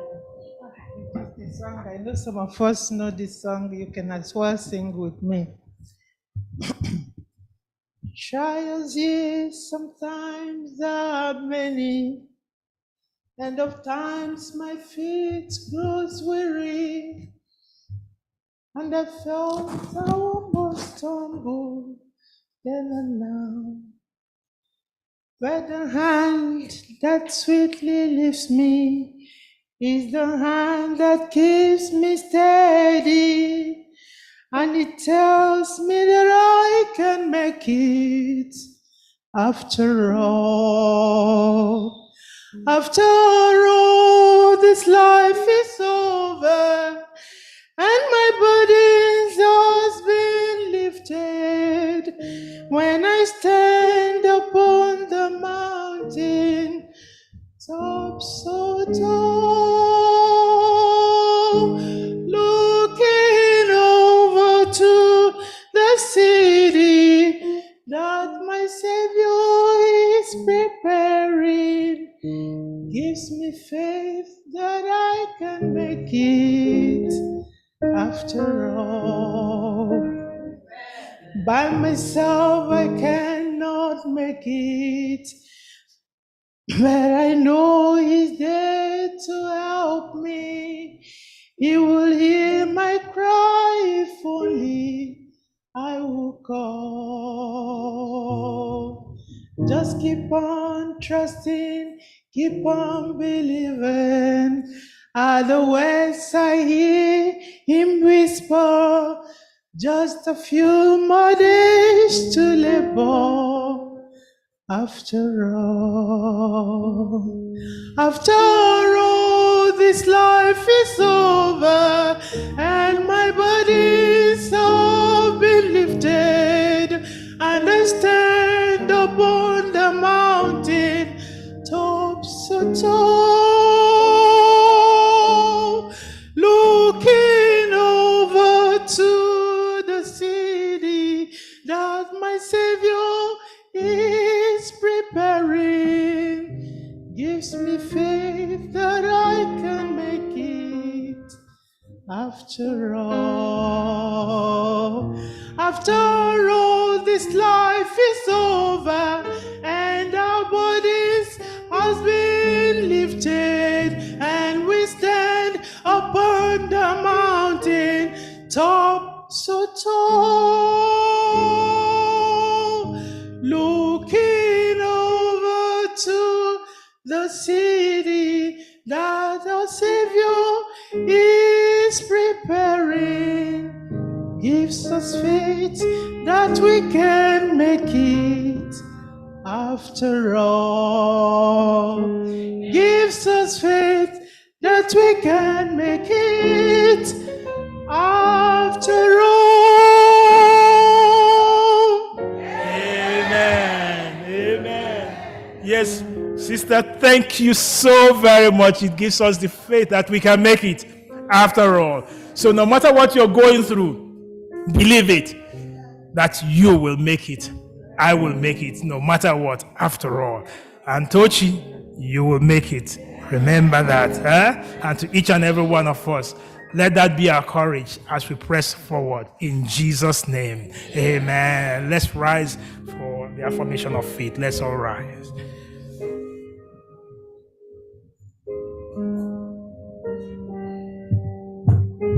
Amen. Our affirmation of faith is coming from Revelation 14, 6 to 7.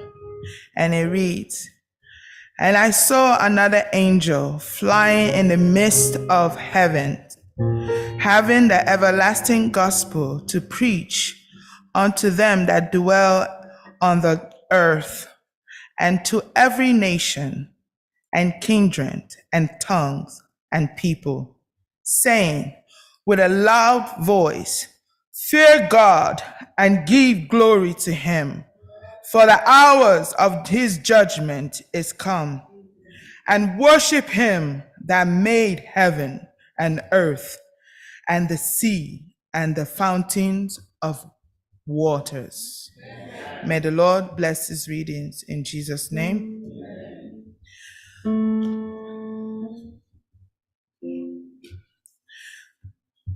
And our call to worship will take place in Psalm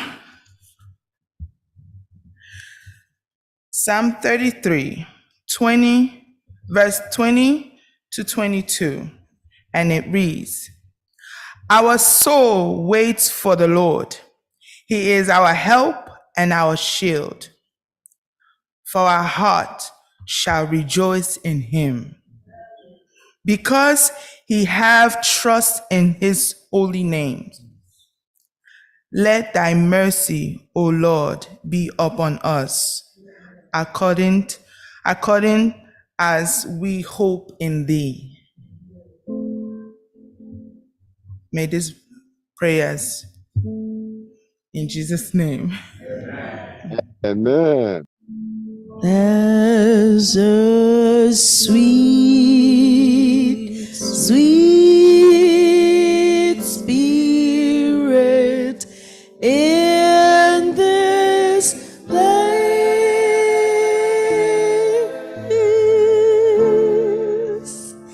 and I know that it's the Spirit of the Lord.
Father, is this revival that we are calling for. Is this transformation that we pray for. And it's only you who can do it. And today we have come just as we are, saying, Lord, transform our lives in Jesus' name.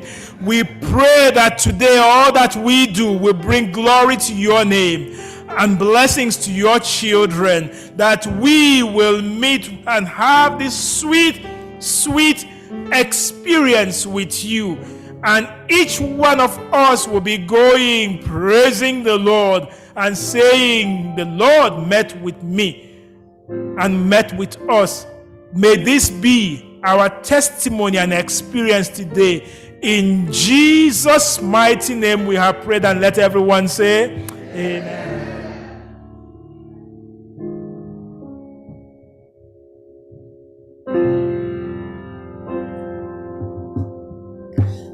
Our opening hymn for the divine service is taken from SDH 86. SDH 86.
Sent him to die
and Christ shall come with shouts of acclamation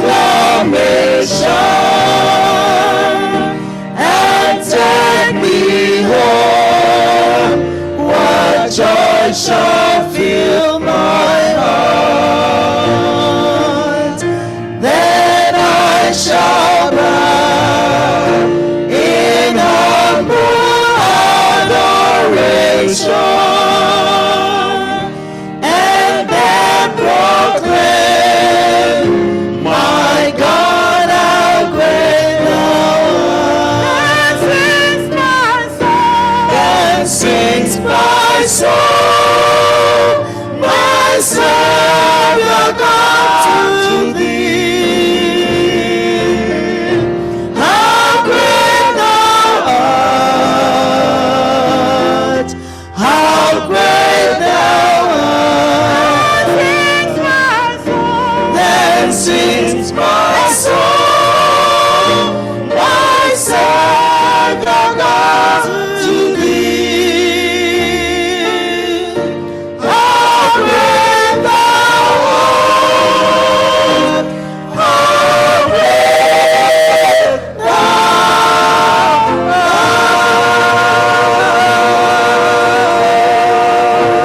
art.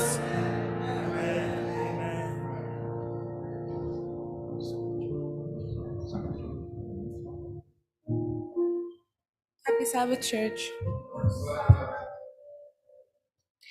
Today's scripture reading will be taken from Luke chapter 12, verse 35 through 40, and it reads, Let your waists be girded and your lamps burning, and you yourselves be like men who wait for their master when he will return from the wedding, that when he comes and knocks, they may open to him immediately. Blessed are those servants whom the master, when he comes, he will find watching. Assuredly, I say to you that he will gird himself and have them sit down to eat, and will come and serve them. And if he should come in the second watch, or come in the third watch, and find them so, blessed are those servants. But know this, that if the master of the house had known of what hour the thief would come, he would have had watched and not allowed his house to be broken into. Therefore you also be ready, for the Son of Man is coming at an hour you do not expect. May God bless this reading in Jesus' name. Home ye this consolate, where ye languish, come to the mercy seat, fervently near. Come to the mercy seat. Bring your wounded No matter how wounded you are,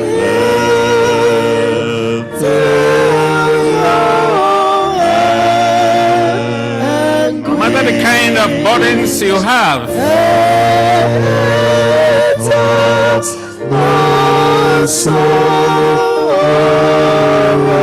this is the time to bring it at the mercy seat. Because he did us to come. Wherever you are, whether online, remember now you are in the presence of the Almighty God. It is time to bring your burdens to him. Whether online, here, God will answer you. No matter how long that problem has been lingering, he will answer your prayer. Oh God, my God, the creator of universe, the one God, a living God, the God of Abraham, Isaac, and Jacob. We have come this morning, your children are here to seek your face. We have come to worship you. We have come to adore and praise your name because you are worthy to be praised. Father, we come with our problems. We also come with our thanksgiving. We come to thank you, Holy Father, for keeping us alive and keeping us safe. Father, we say thank you.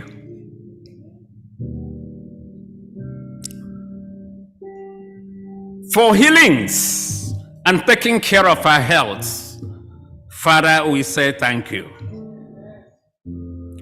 For traveling mercies you are giving us, you are granting us, we say thank you. For answered prayers and those you are yet to answer, we know you answer them, we say thank you.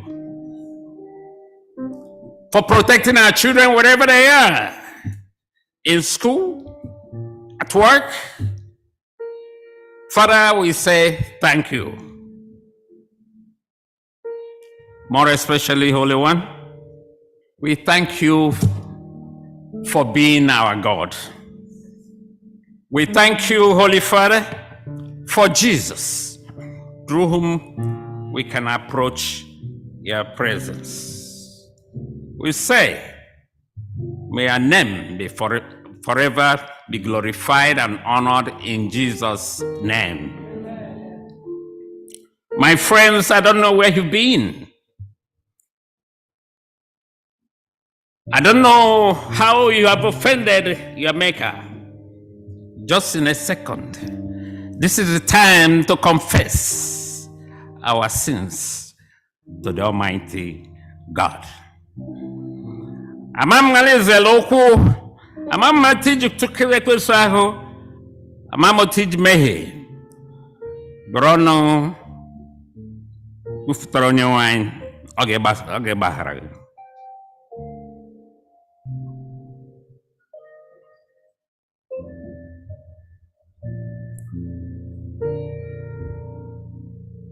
Oh, Holy Father, you are holy and we are not. We are sinners and very unworthy to be in your presence. We have confessed our sins as you told us, and that you will forgive. Therefore, Holy Father, we pray that you forgive our sins as confessed. We pray that you wash us clean with the precious blood of the Lamb. In Jesus' name. This is time to present our petitions to him, friends. I don't know where it hurts you. I don't know what you require of our Heavenly Father today. In few seconds, present your case to the Almighty Father.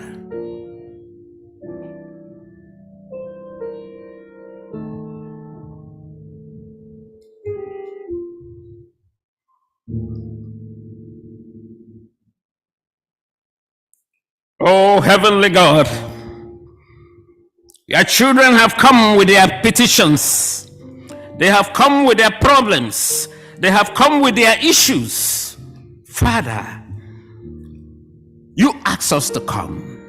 You bid us to come. You ask us to come with our burdens so that you will lighten it, Holy Father.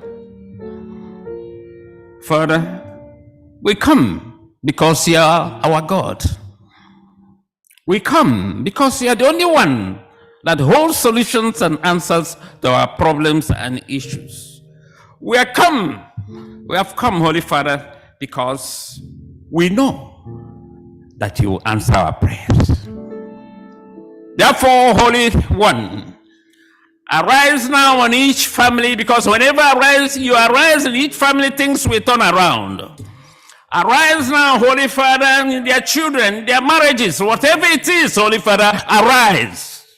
Because I know that when you enter any family, things will turn around. Everything will be all right, Holy Father. Therefore, Holy Father, I pray, you are the only one that knows their issues and their problems. Therefore, I pray that now you arise and meet everyone, Holy Father, according to their needs, in Jesus' name. Father, we will not stop presenting our sick and elderly before you, Holy Father. We thank you for what we have seen, what you are doing in their life. You know our sick people, you know where they are, Holy Father. You know the type of problem, you know the type of sickness. You are the only one that knows. And you're a great physician, Holy Father. Therefore, we bring them in now at the mercy seat, that you complete the work you have started and make them whole in Jesus' name. Father, I present the speaker of the hour into your holy hand. Fill him now, Holy Father, with the power of your Holy Spirit. Put words in his mouth, Holy Father. And open our ears, our hearts, and our soul to hear, to accept, and respond positively to your words in Jesus' name. Father, we pray for the blessings of being in your presence on this Sabbath day. Fill us now with your Holy Spirit, Holy Father. The power of Holy Spirit to help us to resist sin. The power of Holy Spirit to help us gain victory over temptation, Holy Father. More especially, Holy Father, we pray for the power of Holy Spirit to keep us safe until the end, when our Lord Jesus will return to take us home. Thank you, Holy Father, for answering our prayers. For we have prayed in the name of the Father, the Son, and the Holy Spirit. All say, Amen. Hear our prayer, O Lord. Hear our prayer, O Lord.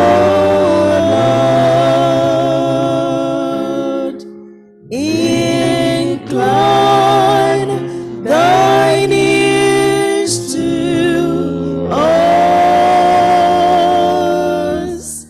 and grant us thy peace.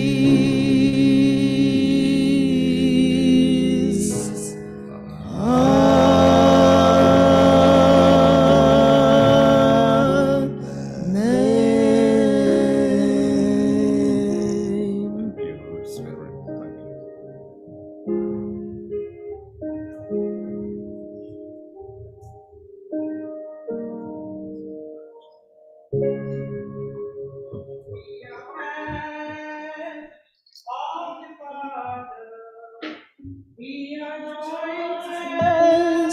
With the Son, we are children of the kingdom. We are family. We are one. We are one. We are heirs of the Father. We are joint heirs with the Son. We are children of the kingdom. We are family. We are one. We are one. We are heirs of the Father. We are joint heirs with the Son. We are children kingdom. We are family. We are one. We are one. We are heirs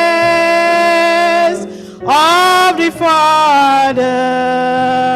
We are joint heirs with the Son. We are children of the kingdom.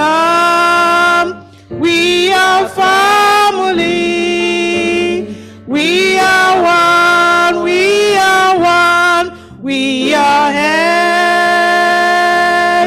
of the Father.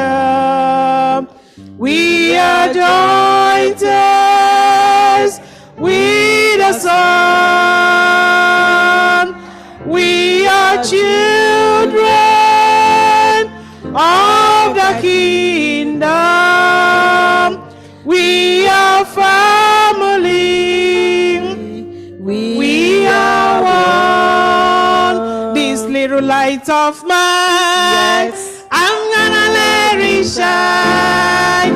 This little light of mine, I'm gonna let it shine. This little light of mine, I'm gonna let it shine. Let it shine. Let it shine. Let it shine. This little light of mine, I'm gonna let it shine. This little light of mine, I'm gonna let it shine.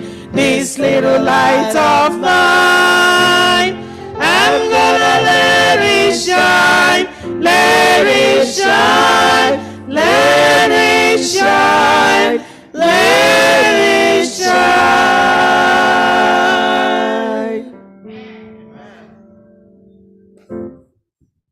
Happy Sabbath. Happy Sabbath, boys and girls. Ellie, come. Come on. Happy Sabbath, mommies and daddies. How are you? How was your week? Awesome. How was your week, Aga? Nice. How was yours? For me? How was yours? Good. How was yours? Good. It was good? What did you do this week? Tell me one fun thing you did this week. My sister and I had I can't hear you. What was one fun thing you did? What did you do, please?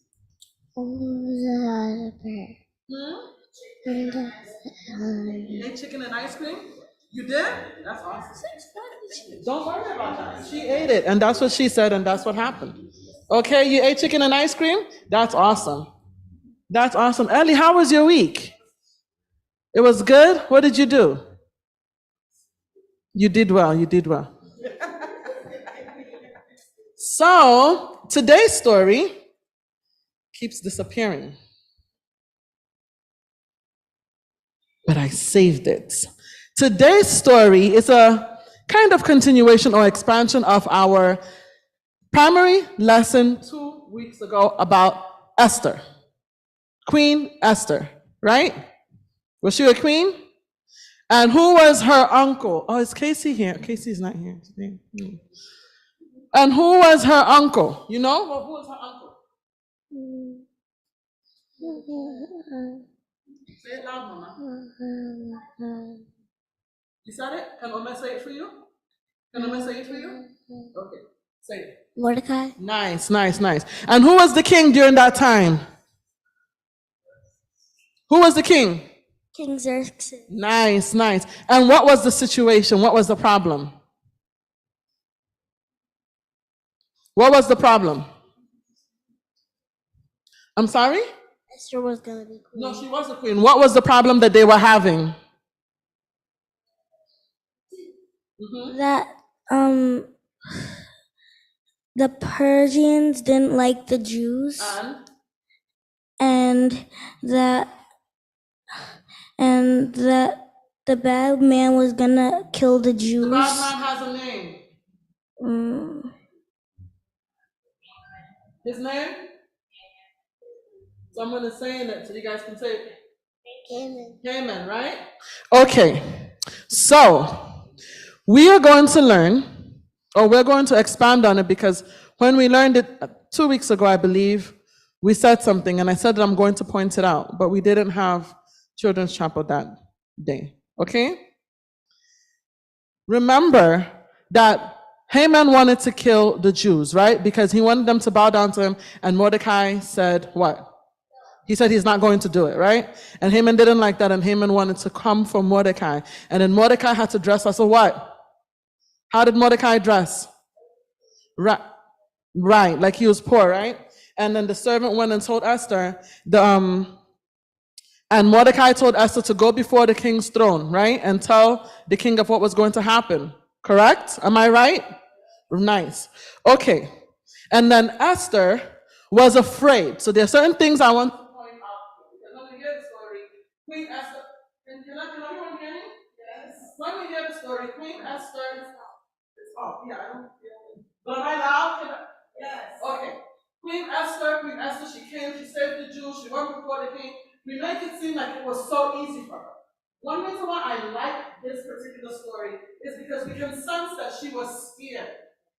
She was really scared. She told her uncle, hey, you can't just go and see the king like that. You have to have a meeting with the king. Can you hear me? Yeah. Nice. She said, hey, you can't just see the king like that, right? Esther sent a message back to Mordecai.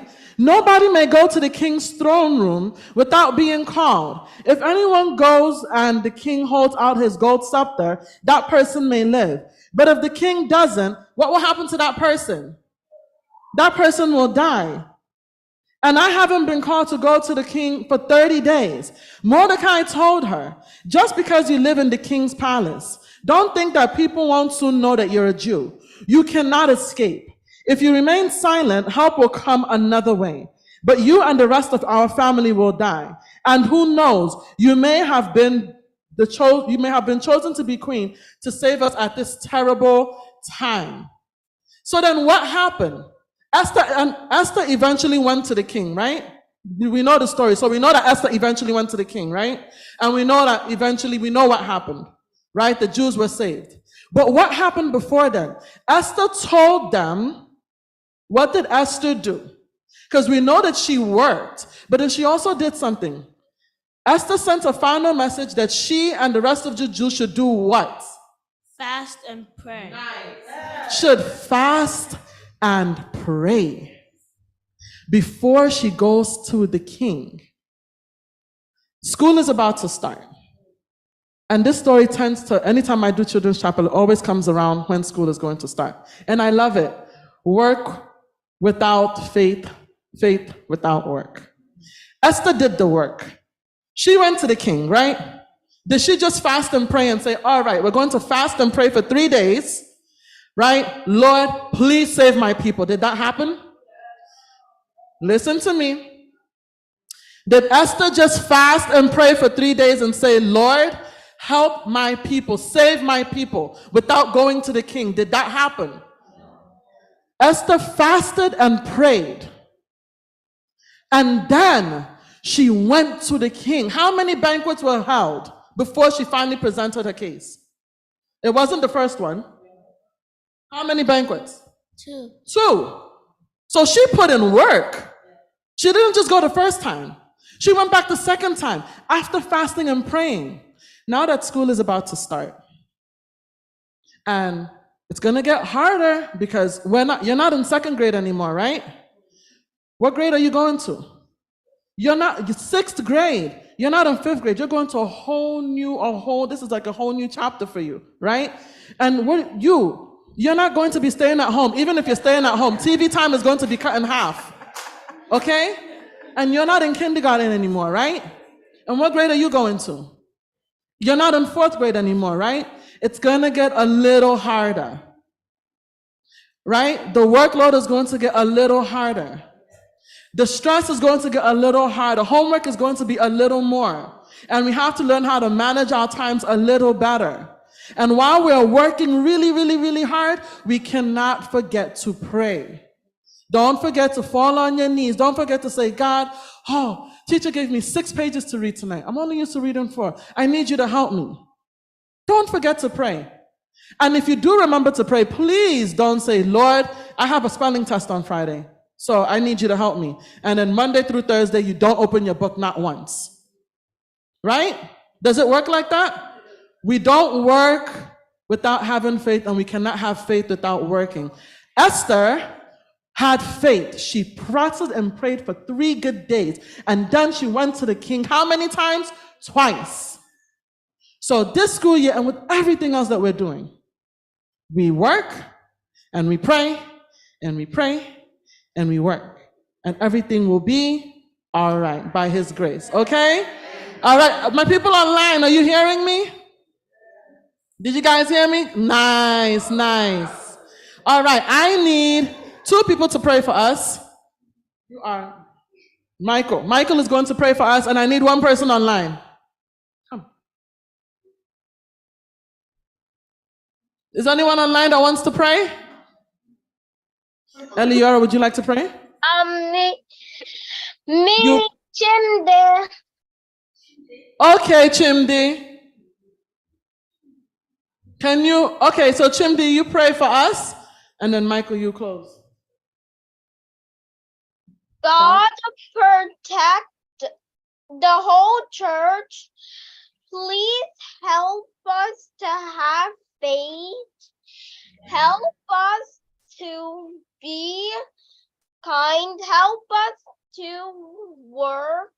Help us to get good grades when school opens. And help us to be thankful. In Jesus' name I pray. Amen. Amen. Father, Lord, I'll also pray for everybody in this church to have a great day and no one get hurt or get badly injured. I thank you, Lord, for letting us all wake up this morning and nothing bad happens as we get ready for church. And Lord, please bless this whole day as we go through it and no one gets hurt. In Jesus' name I pray. Amen. Amen. Have a great week in Deacon.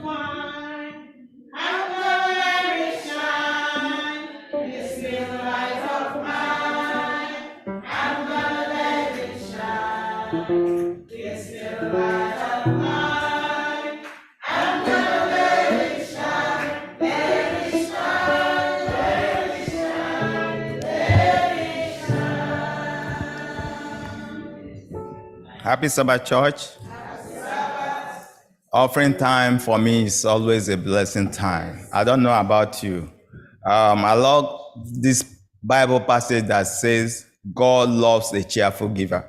So I want you today to give cheerfully, for God will bless you as you do that.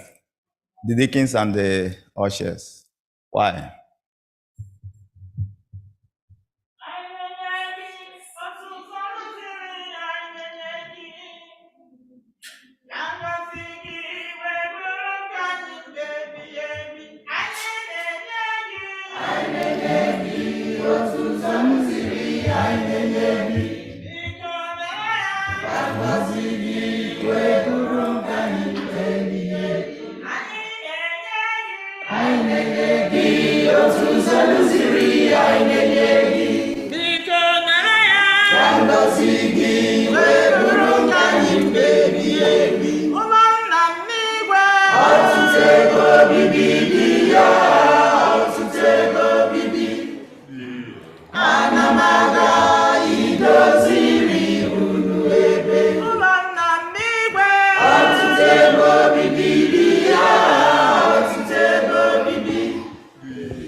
Let us pray. Our Heavenly Father, we thank you for the way you have led us throughout this week. You have brought us here to worship you. We say, may your name be praised.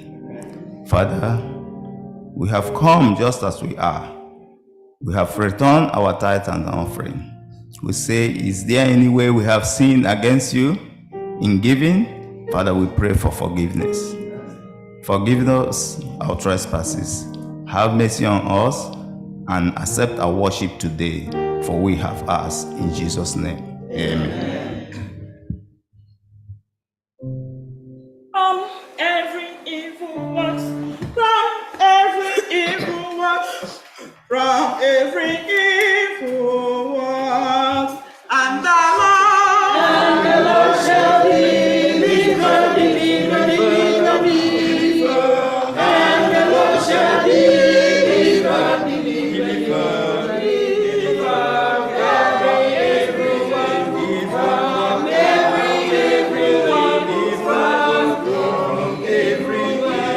evil work, and the Lord shall deliver, deliver, deliver, deliver, and the Lord shall deliver, deliver, deliver, deliver, from everyone, from everyone, from every evil work, and will praise our being unto his heavenly kingdom.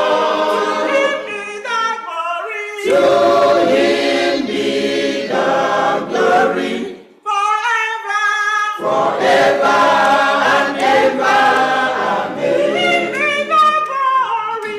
To him be the glory forever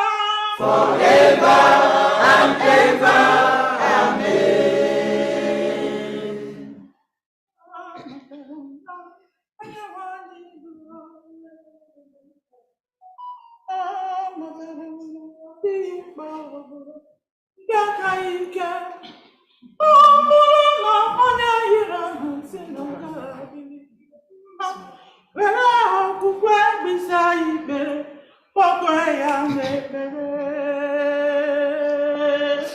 Amatara m na onye nwe anyị bụ onye na-egbo mkpa. Amatara m na ọ dịghị mkpa ọbụla nke ka ike. Ọ bụrụ na onye iro aha si na ọ gaghị adịrị gị mma, were okwukwe bisi anyị kpere, kpọkwe ya n'ekpere. Amatara m na onye nwe anyị bụ onye na-egbo mkpa. Amatara m na ọ dịghị mkpa ọbụla nke ka ike. Ọ bụrụ na onye iro aha si na ọ gaghị adịrị gị mma, were okwukwe bisi anyị kpere, kpọkwe ya n'ekpere. Ọ ga-aza ekpere gị, ọ ga-aza ekpere gị, ọ ga-aza gị ekpere. Ọ ga-aza ekpere gị, ọ ga-aza ekpere gị, ọ ga-aza gị n'ịkpọkwe ya n'ekpere. Ọ ga-aza ekpere gị, ọ ga-aza ekpere gị, ọ ga-aza gị ekpere. Ọ ga-aza ekpere gị, ọ ga-aza ekpere gị, ọ ga-aza gị n'ịkpọkwe ya n'ekpere. Ọ ga-aza ekpere gị, ọ ga-aza ihe ọ kwuru na ọ ga-aza. Ọ ga-aza gị ekpere. Ọ ga-aza ekpere gị, ọ ga-aza kpọkwe ya. Ọ ga-aza gị n'ịkpọkwe ya n'ekpere.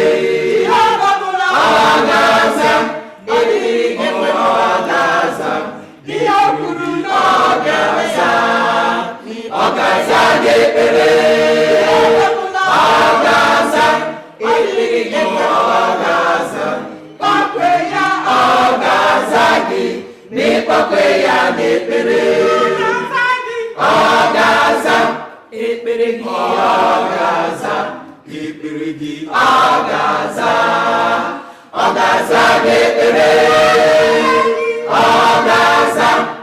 ekpere gị ọ ga-aza ekpere gị ọ ga-aza gị n'ịkpọkwe ya n'ekpere ọ ga-aza Jehova bụ ihe ọ ga-aza onye na-ekwe na nkwa nke okwu ọ ga-aza gị ekpere ọ ga-aza gị ọ ga-aza rịọ gị niile ka ọ ga-aza n'okwukwe ọ ga-aza gị n'ịkpọkwe ya n'ekpere ọ ga-aza Jehova bụ ihe ọ ga-aza onye na-ekwe na nkwa nke okwu ọ ga-aza gị ekpere ọ ga-aza gị ọ ga-aza rịọ gị niile ka ọ ga-aza n'okwukwe ọ ga-aza gị n'ịkpọkwe ya n'ekpere ọ ga-aza ekpere gị ọ ga-aza ekpere gị ọ ga-aza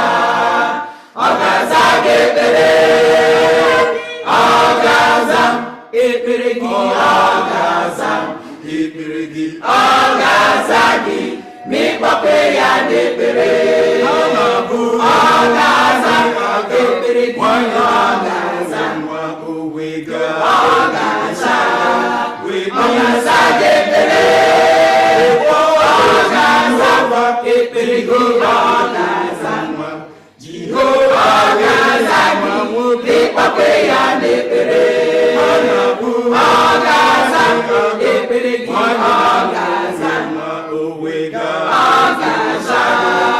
ọ ga-aza gị ekpere ọ ga-aza ekpere gị ọ ga-aza Jehova ga-aza gị n'ịkpọkwe ya n'ekpere ọ ga-aza ekpere gị ọ ga-aza ekpere gị ọ ga-aza gị ekpere ọ ga-aza ekpere gị ọ ga-aza ekpere gị ọ ga-aza gị n'ịkpọkwe ya n'ekpere ọ ga-aza ekpere gị ọ ga-aza ekpere gị ọ ga-aza gị ekpere ọ ga-aza ekpere gị ọ ga-aza ọ ga-aza gị n'ịkpọkwe ya n'ekpere ọ ga-aza ekpere gị ọ ga-aza ọ ga-aza gị ekpere ọ ga-aza ekpere gị ọ ga-aza ọ ga-aza gị n'ịkpọkwe ya n'ekpere ọ ga-aza ekpere gị ọ ga-aza ekpere gị ọ ga-aza gị ekpere ọ ga-aza ekpere gị ọ ga-aza ekpere gị ọ ga-aza gị n'ịkpọkwe ya n'ekpere ọ ga-aza Jehova bụ ihe mmadụ onye na-ekwe omume ya okwu ọ ga-aza gị arịrịọ gị niile gbara Jehova ga-aza gị n'ịkpọkwe ya n'ekpere ọ ga-aza Jehova bụ ihe mmadụ onye na-ekwe omume ya okwu ọ ga-aza gị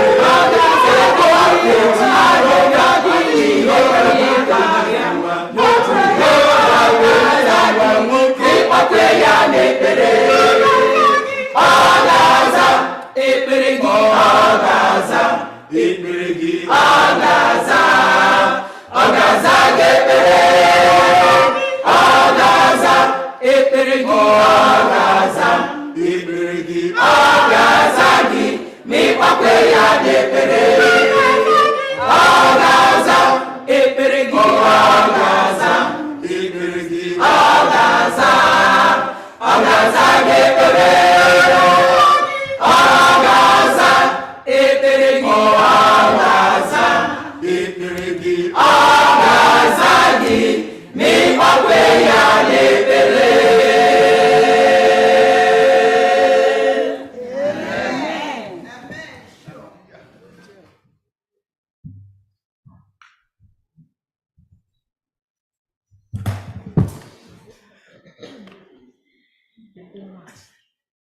Ọ ga-aza ma ịkpọkuo ya n'ekpere. Amen.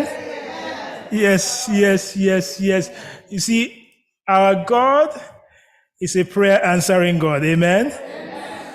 You see, another thing is when you have tried him, you have tested him, he's a time-tested God who always delivers right on time. Amen.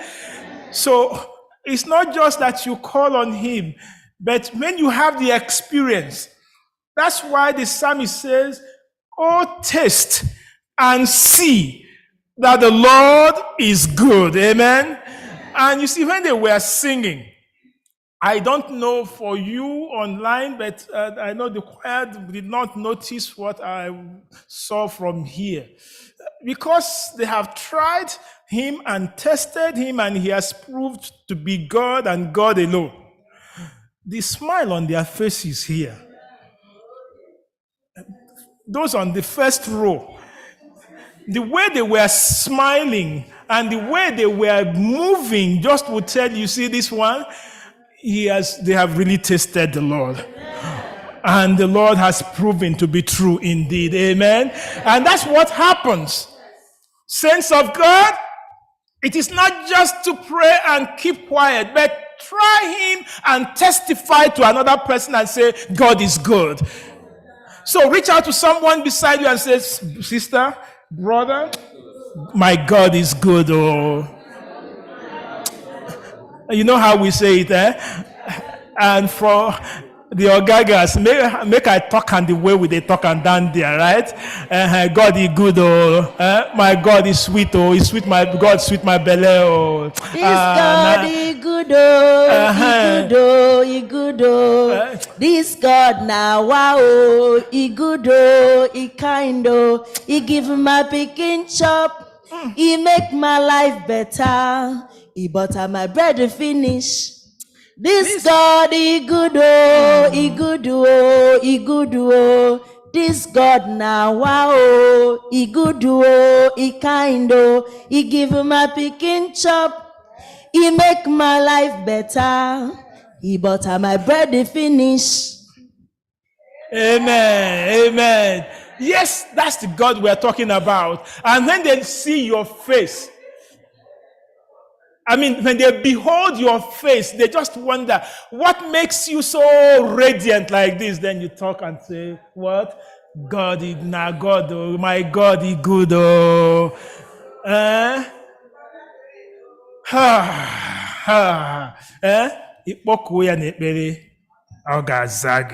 And beginning on Sunday, this Sunday, we again embark on 1 week of prayer. This time, we'll be praying specially for our children returning to school. Because to us, with what is happening these days, it calls for prayer all around. So the education ministry will be starting the week of prayer this Sunday, time 9 p.m. On our Zoom. Friday will be 7 p.m. and then we round it up here on Sabbath. So let's come, bring the list of your children, bring the list of your relatives, bring them, your family. Let's all commit our children to prayer. Did you notice the new choir member in the today? Did you notice the new choir member who there? Or you didn't notice her? Please, can you let them see the new choir member? Yes, my little Akogun. Yes. That's what, thank you very much. Close, bring her closer a little. Give her full screen. That's what I'm talking about. Yes. See, that's the choir member. And the Lord says, train them up early. And when they are old, they will not do what? Depart from me. So we bless the name of the Lord. So this week, we'll be lifting them up in prayer. And the Lord will be there for each and every one of us in Jesus' name. So come and let us seek the face of the Lord together. Let's bow our heads as we pray. Heavenly Father, as we open your words again, we want to bless your holy name. And we thank you for your goodness and your mercy. Thank you, Lord, for answered prayers. In Jesus' name we have prayed. Amen. Just before I go ahead, you can talk about everyone and you forget, even in your own house, that the Lord is blessing. Yes, my son, when he left home, he left as Chibikem Erondo. But today, Chibikem is right here. But not only that, the Lord has blessed. Now it's Dr. Chibikem Erondo. Doc, you're welcome. The Lord has also done it. He just finished his residency too. So you see how the Lord can bless the little ones. And the Lord, yes, so we are so glad you're here. Yes, you see how, thank you. That's, yes, to God be the glory. Yes. You see how today, let's go to where we had our scripture text. Our scripture text, we took it from the book of Luke chapter 12. Luke 12, verses 35 to 40. If you're there, say amen. Amen. Luke chapter 12, verses 35 to 40. And listen to hear Jesus addressing the cares of this world, because in the previous verses, you will notice he's there addressing the cares of this world. Do not worry about what you eat, what you drink, even do not fear, little flock. Verse 32 says, do not fear, little flock, for it is your Father's good pleasure to give you the kingdom. Sell what you have, give alms, he will provide for those in need, and the treasure, for there is, well, where treasure is, there your heart is. But he now comes in verse 35, he turns it around, and he now says, let your waist be what? Guarded. Your lamps what? Burning. And you yourselves be like what? Men, women who are what? Waiting for their master when he will return from the wedding. That when he comes and knocks, they may open to him what? Immediately. Then in verse 37, he turns around and he says what? Blessed are those servants whom when the master comes, he will find them what? Awake. Or the New King James will say, find them what? Watching. Then he goes and it turns now. Please go with me to this verse, to this place. In verses 35 to 37, he is saying, you guard your loins, keep your lamp burning, get yourself wait, be ready. When he comes, he'll find you waiting and watching. Then he says, assuredly, I say to you that he will guard himself. Not you guarding yourself now, but he, the master, will guard himself and have them to do what? Sit to eat. And he, the master, will come and serve them. Not you serving the master, but who is serving who now? The master is serving you. And if he should come in the second watch or third and find them so, he goes ahead and says, blessed are those servants. Blessed are you. When the master, when he returns, he finds you watching and waiting. Not only that, it's a passage of preparedness. Be prepared so that whenever he comes, there is one thing he expects of you.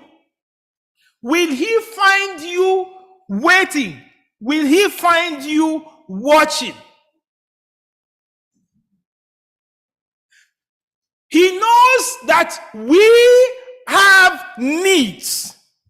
He knows that we have cares. He knows the problem that we are going through.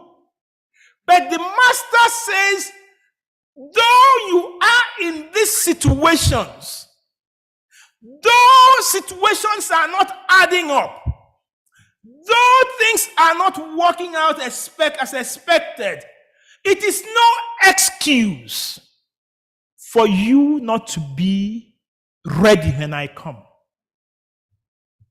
I know you didn't get that. He knows that we are going through stuff. He knows that family issues are there. He knows that problems are at workplace. He knows that on the road you are even getting ticket. He knows all that. But in this passage, the master did not ask for those things. What did he say? That when he comes, he finds you watching and waiting. But not only that, it also calls for you, because he says in verse 35, do what? Guard your waist. That is, put on your dress. It's not when I come, you go and dress up. Rather, dress up. Also do what? Let the lamp be burning. So whenever I come, that when he returns, he will knock, and you should please. You see, this is one of the passages, because Mark is the one who uses immediately very often. Luke does not use immediately in most of his writings, but in this one, in verse 36 there, he says this, that when he comes and knocks, that they may open when? Immediately. Which means when the master comes to take us home, it is not preparation time. It is rather what? A prepared people. When he comes to take us home, he's not coming for you to get prepared. You must have been prepared to meet with him when he comes. So the question today is, if he comes today, are you prepared, or you'll be preparing? Two things. Are you prepared, or you are preparing? And that is what makes the world of difference. That when he comes, you and I will be able to meet him immediately. And he goes further to now ask another question.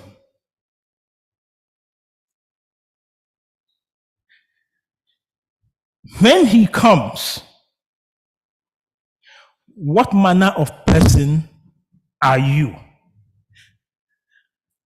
Come with me to the book of Ephesians, where we have been having our Bible study this quarter. When the Bible says, guard your loins, that is, put on your dress. New King James, New International Version will say, put on your dress, be ready. Ephesians chapter 6, verse 14. He says what? Stand therefore, having your guarded waist with what? Truth. So these are the characteristics you should have with truth. Put on the breastplate of what? Righteousness. Your dressing, that is the dress now. Today we're talking about your speech. A Christ-like speech. Christ-like speech would be with truth, no longer flattering. No longer, oh, is my brother one name, so I will not kasola you. Tell the truth, but tell it how? In love. Remember, he says, be truth tellers, but tell it what? In love. That is this thing. And not only that, you should now be seen to be righteous in what you're doing. Your feet should now be one that is prepared to spread the gospel of peace.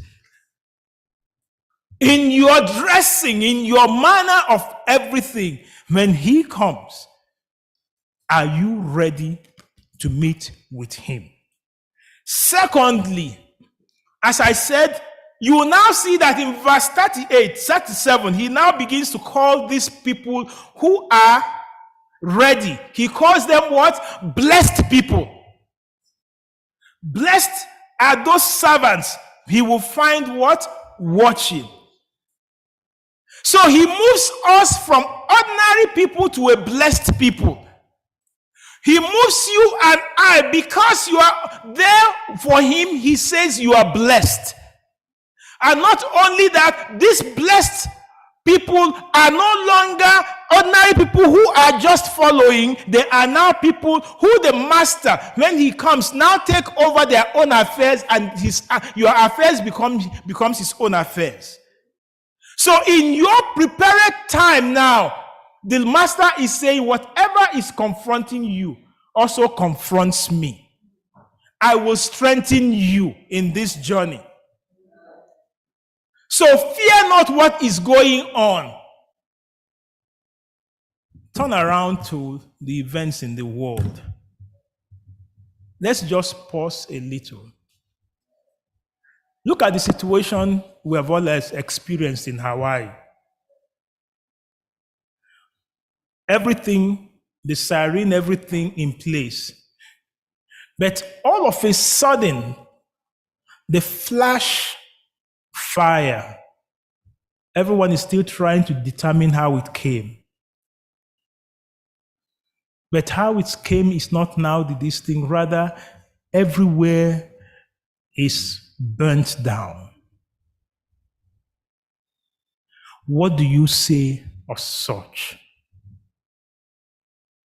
And by the way, please, let's also be very careful how you begin now to say, oh, is there sin? Is there this? Please, our God is a compassionate Savior. So as a result of that, let's also express that compassion, because these are children of God. So that love should also, what can I do to help, should be your interest, or not what did they do wrong. Rather, how can I help? So if something like that happens in a flash situation, look at the wars all around. In our own country, look at the situation. So you cannot even understand where problems will come.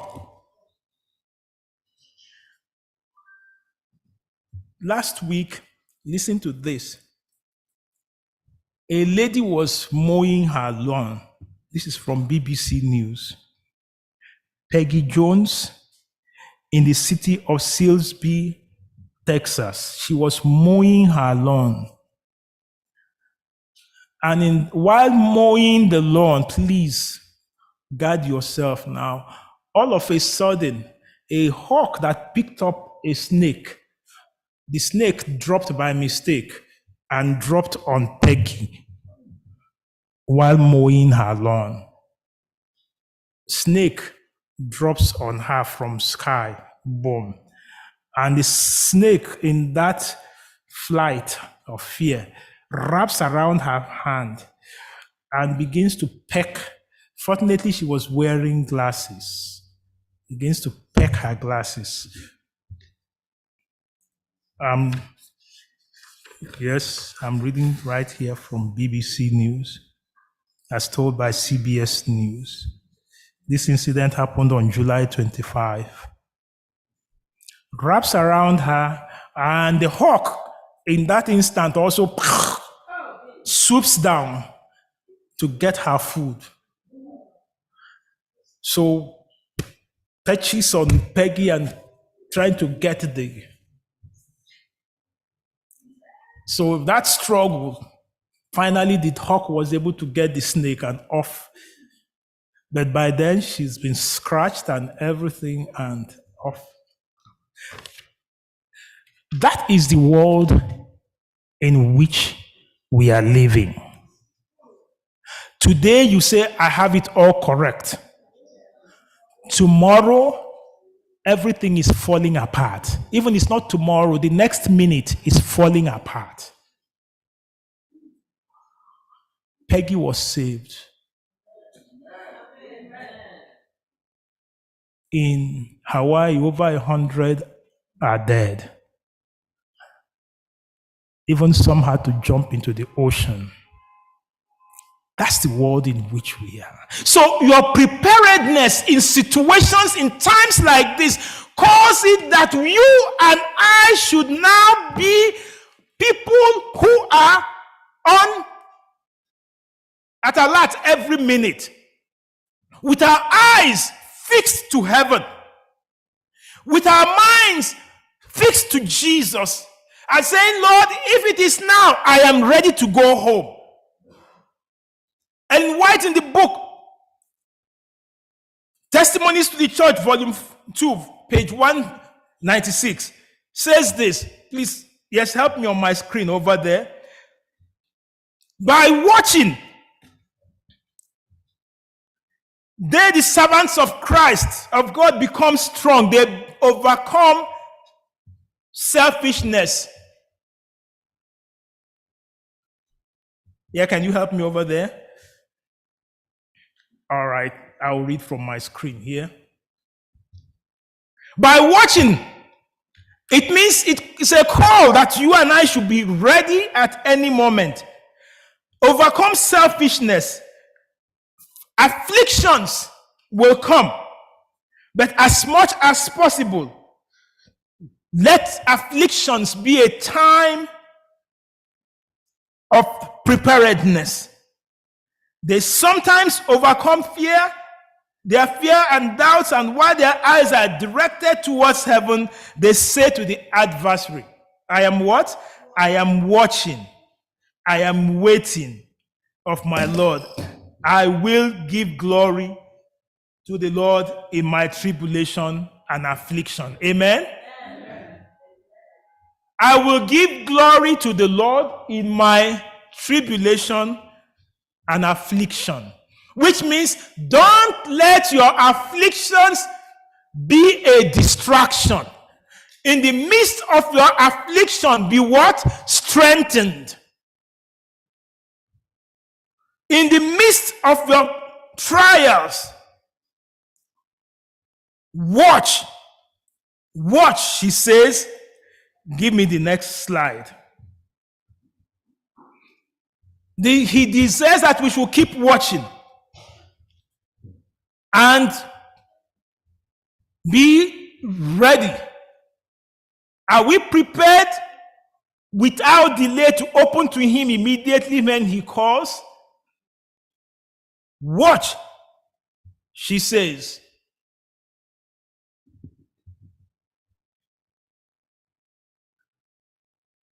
Situations are making us to become so much in a hurry, engaging in our zeals, and some in the process are getting carried away with all this, that we are ending up, instead of waiting, we are now people who are busy, and our busyness becomes our distraction. The time of his coming, he says in verse 38, it can be at the second watch, it can be at the third watch, but whichever time he comes, he expects you and I to be ready. The second watch, third watch, second watch is about 10 p.m. to 2 a.m. in the morning. And the third watch is about from 2 a.m. to 6 a.m. Which means he can come at night, he can come in the day. Whichever time he comes, are you prepared?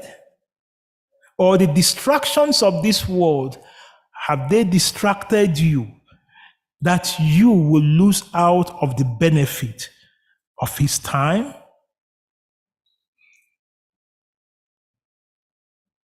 Verse 40, where we end. Luke chapter 40. Luke chapter 12, verse 40. The Lord says this, therefore, you also be what? Be ready. The Son of Man is coming at an hour you do not expect. I have told you this story before, and I will repeat it.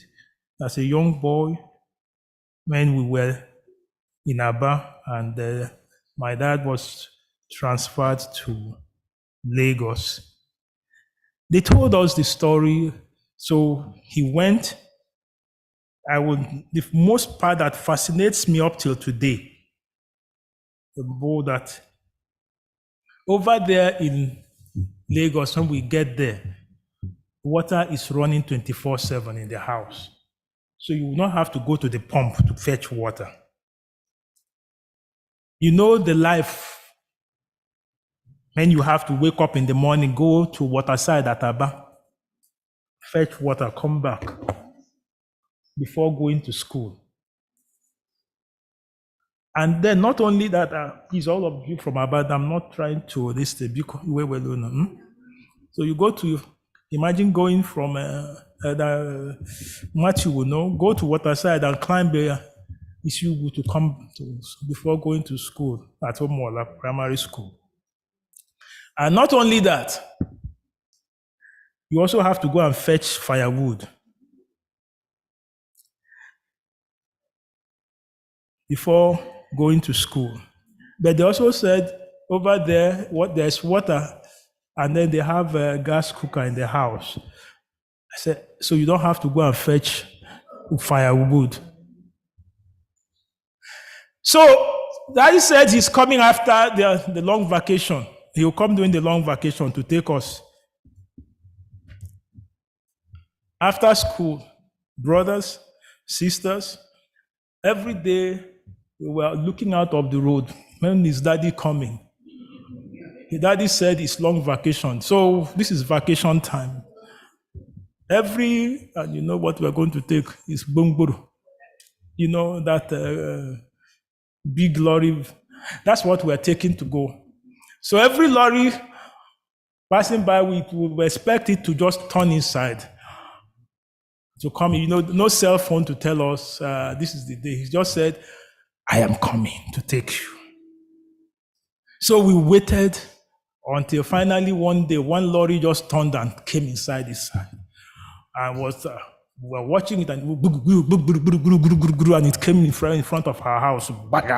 He said, this is the day, finally. Saints of God, that is the same situation. Master says, it might be at the second watch or the third watch, but one thing is sure, I am coming to take you.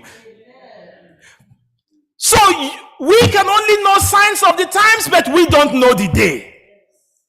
But one thing he says in verse 40 is that you be ready. For he is coming at an hour that you and I, we don't know. But one thing is sure, that when he comes, our story will change. Because in verse 37, you see that the master is the one serving the servants. The servants are no longer serving the master. Not only that, in verse 37, he says they will sit and the master will also serve them the food he has prepared for them. A turnaround story, a turnaround situation. So we don't have to live in this panic anymore. We don't have to live in this pain anymore. But the problem is that we are letting the pain of this time become a distraction that even we feel that we have made it. Because Ellen White in this thing says that they continue now because of the delay so-called delay, that we now become so satisfied that we are now acquiring properties and acquiring everything as if this is the place. This is not where the Master has promised us. He promised us something much better. Eyes have not seen, ears have not heard, neither has it come into the mind of man what the Lord has prepared for you and I. What you think is gold in here is only fake. It's only for a time. There is something eternal.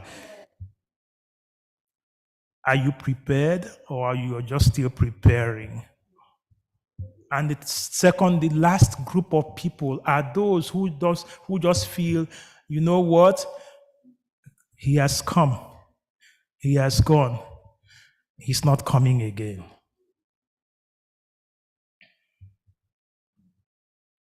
Whichever class you find yourself, Master says, I am coming, and he is coming, and he will not delay.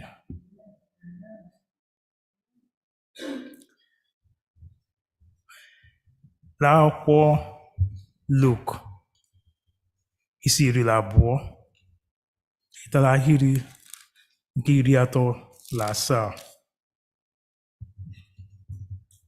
dịla ahịrị nke 40. Kraịst dịkara ndị na-eso ụzọ ya sị,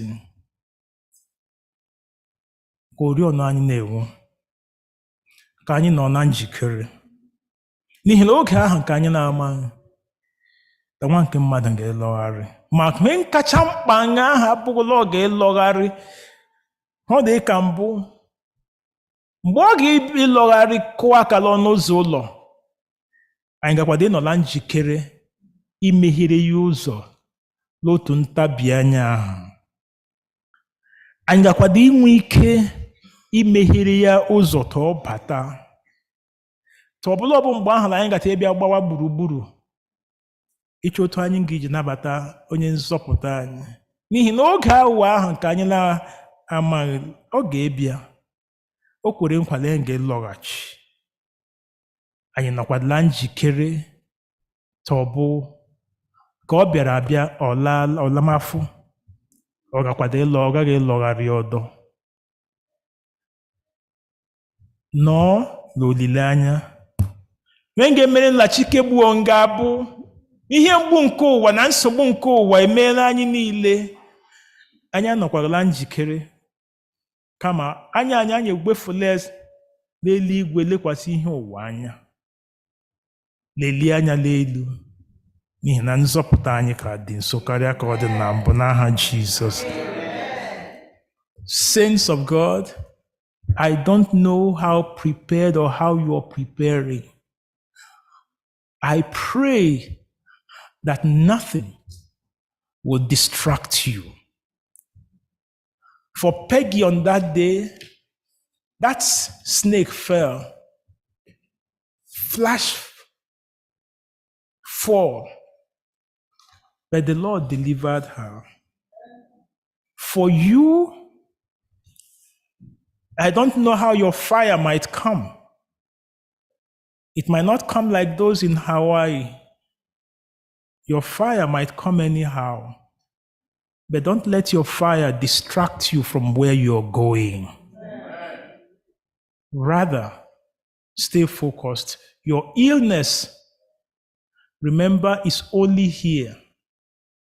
That illness that you think is so much, remember, you're not taking this body to heaven. He's going to give you a new body that will not suffer illness in Jesus' name. Job says, though he slay me, yet will I trust in him. Don't focus on your burden. Focus on the burden bearer. Don't focus on your issues. Focus on Jesus, who got your issues under control. Be prepared, not I'm preparing. Be prepared to meet with him, and he, on that day, will turn your story around for good in Jesus' name. Amen. Father, it's a sober call. Are we prepared to meet with you? It's a call, it's a question to me, it's a question to each of my brethren. Father, you know what we're going through. It's not an easy road. But we pray that you strengthen us, that we will be prepared. Our night cry, our unbearable pain, physical, emotional, spiritual, our challenges, whatever it may be, at home, on the road, at job, Lord, may these challenges strengthen us to know that soon and very soon, you are coming to call us blessed. You are coming to turn our story around. And once servants will now become friends and heirs of the kingdom with you. Until then, keep us faithful. Nanya moto mbabu onye ọbụla otu ọbụla o siri dịrị n'ụbọchị taa. Anya mmiri akwa anyị ndị ibelu chichiri ikete n'ụtụtụ. Ọrịrị ya ndakwasịrị anyị ya dị ka ma o nwere isi. Mede egwu anyị n'ụbọchị taa mbụ. Ma anyị lelie anya n'elu. Ma anyị ekwela ka mkpa ndị a nọchiere anyị ụzọ. Kama ka ọ bụrụ ụzọ ka anyị ga-eji gbakọta nọsi ike n'okwukwe. Biko mere anyị ya. Do it unto each and every one of us. Just Lord, today, I commit each one that will remain focused and prepared to meet you in Jesus' name. Amen.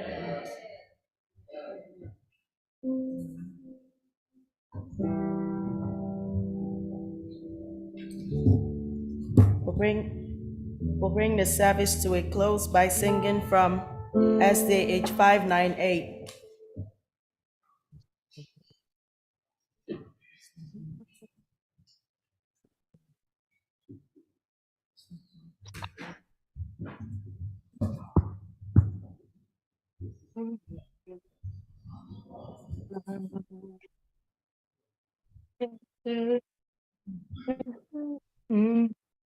What she sends with eyelids waking. What she sends with eyelids waking. Lo, the powers of heaven are shaking. Keep your lamps all trimmed and burning, ready for your Lord's returning. Lo, he comes. Lord Jesus comes. Lo, he comes. He comes so glorious. Jesus comes to reign victorious. Lo, he comes. Yes, Jesus comes. Lo, the promise of your Savior, pardon, sin, and purchase favor, marvelous rose and crowns of glory, has to tell redemption story. Lo, he comes. Lord Jesus comes. Lo, he comes. He comes so glorious. Jesus comes to reign victorious. Lo, he comes. Yes, Jesus comes. Kingdoms at the base are crumbling. Hark his chariots, wheels are rumbling. Tell, oh, tell of grace abounding. While the seventh trump is sounding. Lo, he comes. Lord Jesus comes.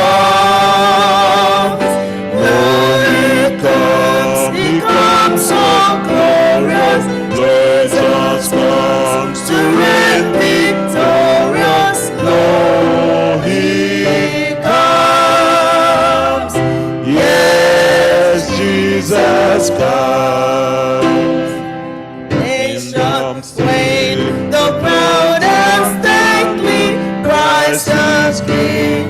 The mist and greatly earth the latest branches on him shrouds the saints.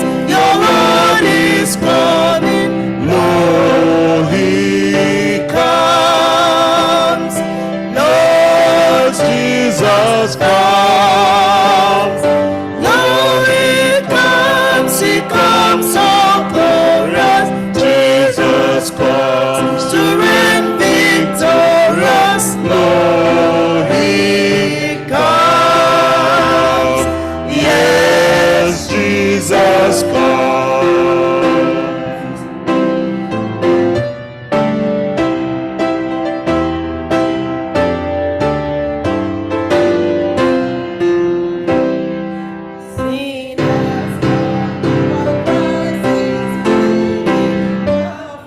Please, at this time, I just want us to just put that on the screen, put the last stanza on the screen. Let's read that together. He says what? Sinners, come, while Christ is what? Pleading. Now for you he's what? Interceding. Do what? Haste. Ere what? Time. Grace and time is what? Diminished. And shall proclaim what? The mystery is finished. It's a pleading time. And the Lord is calling soon and very soon. He'll be stepping out. And it will be, let him who is righteous be righteous still. Intercession will finish. Mercy door will be closed. Are you ready? Let's sing that last stanza with difference. Sinners come while Christ is pleading now for you. He's interceding as the grace of time diminished shall proclaim the mystery finished. Lord, he comes. Lord Jesus comes. Lord, he comes so glorious.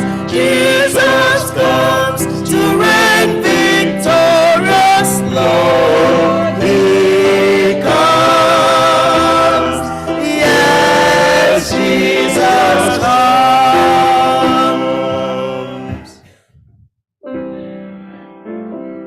Father, into your hands we commit ourselves.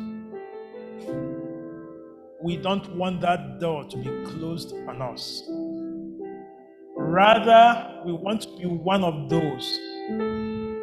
When you knock, we will open immediately. Ready, dressed up with our lamps burning. That is our life, ready to meet you. Is there anyone under the sound of my voice today that is still in the valley of confusion and decision? Father, bring that person to take a stand, to be prepared to meet with you today in Jesus' name. That we will all resolve today that while you are pleading, we are answering and surrendering our lives to you. As the Master pleads for you today, harden not your heart, rather submit yourself unto the Lord now and forever. May He guide you, may He watch over you, and may He pronounce you blessed of the Lord and remain blessed forever in Jesus' name. Amen.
is here. When the nations far and near shall awake and shout and sing, Hallelujah, Christ is King.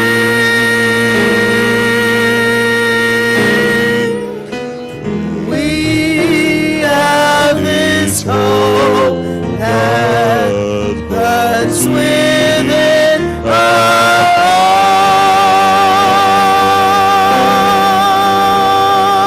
hearts. Hope in the coming of the Lord.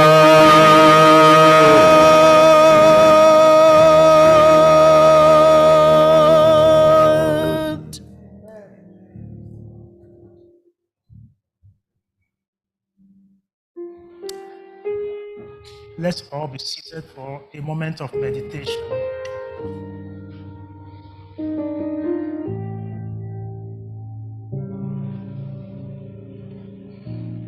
What is that today that you will say is standing in the way of you getting prepared? Search your heart.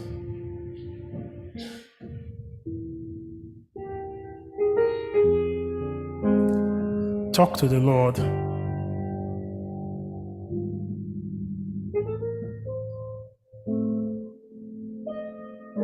What is that burden that the enemy has placed on you?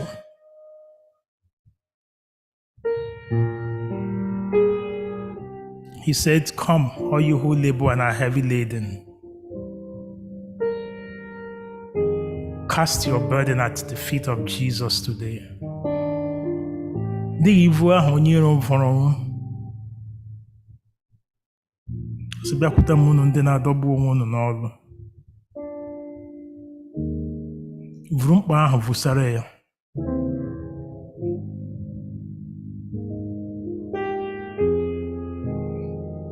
As you cast this burden, know that you have placed it at the feet of Jesus. Go home. He says you're blessed.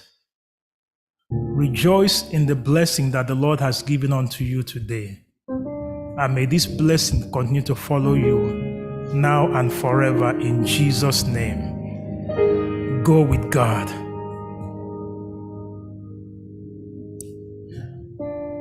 If you look at, I praise the Lord for every one of you. If you look at our lesson today, Wednesday lesson, we were talking about the person of the Godhead. Today at 5 o'clock, I will invite each one of us, let's study together one of the fundamental beliefs of the church on Trinity. It's a question that generates questions. So 5 o'clock today, let's all meet together on Zoom, on the church Zoom, and let's study together the question on Trinity. So let's meet today 5. I will stretch into Vesper and then close the Sabbath out. So at 5 o'clock, let's all gather together for Bible study on the topic, the Trinity. And may the Lord bless us as we rest in his bosom in Jesus' name. Amen.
Ikpara ịla n'igwe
agaghị nọ because ọ dị ndị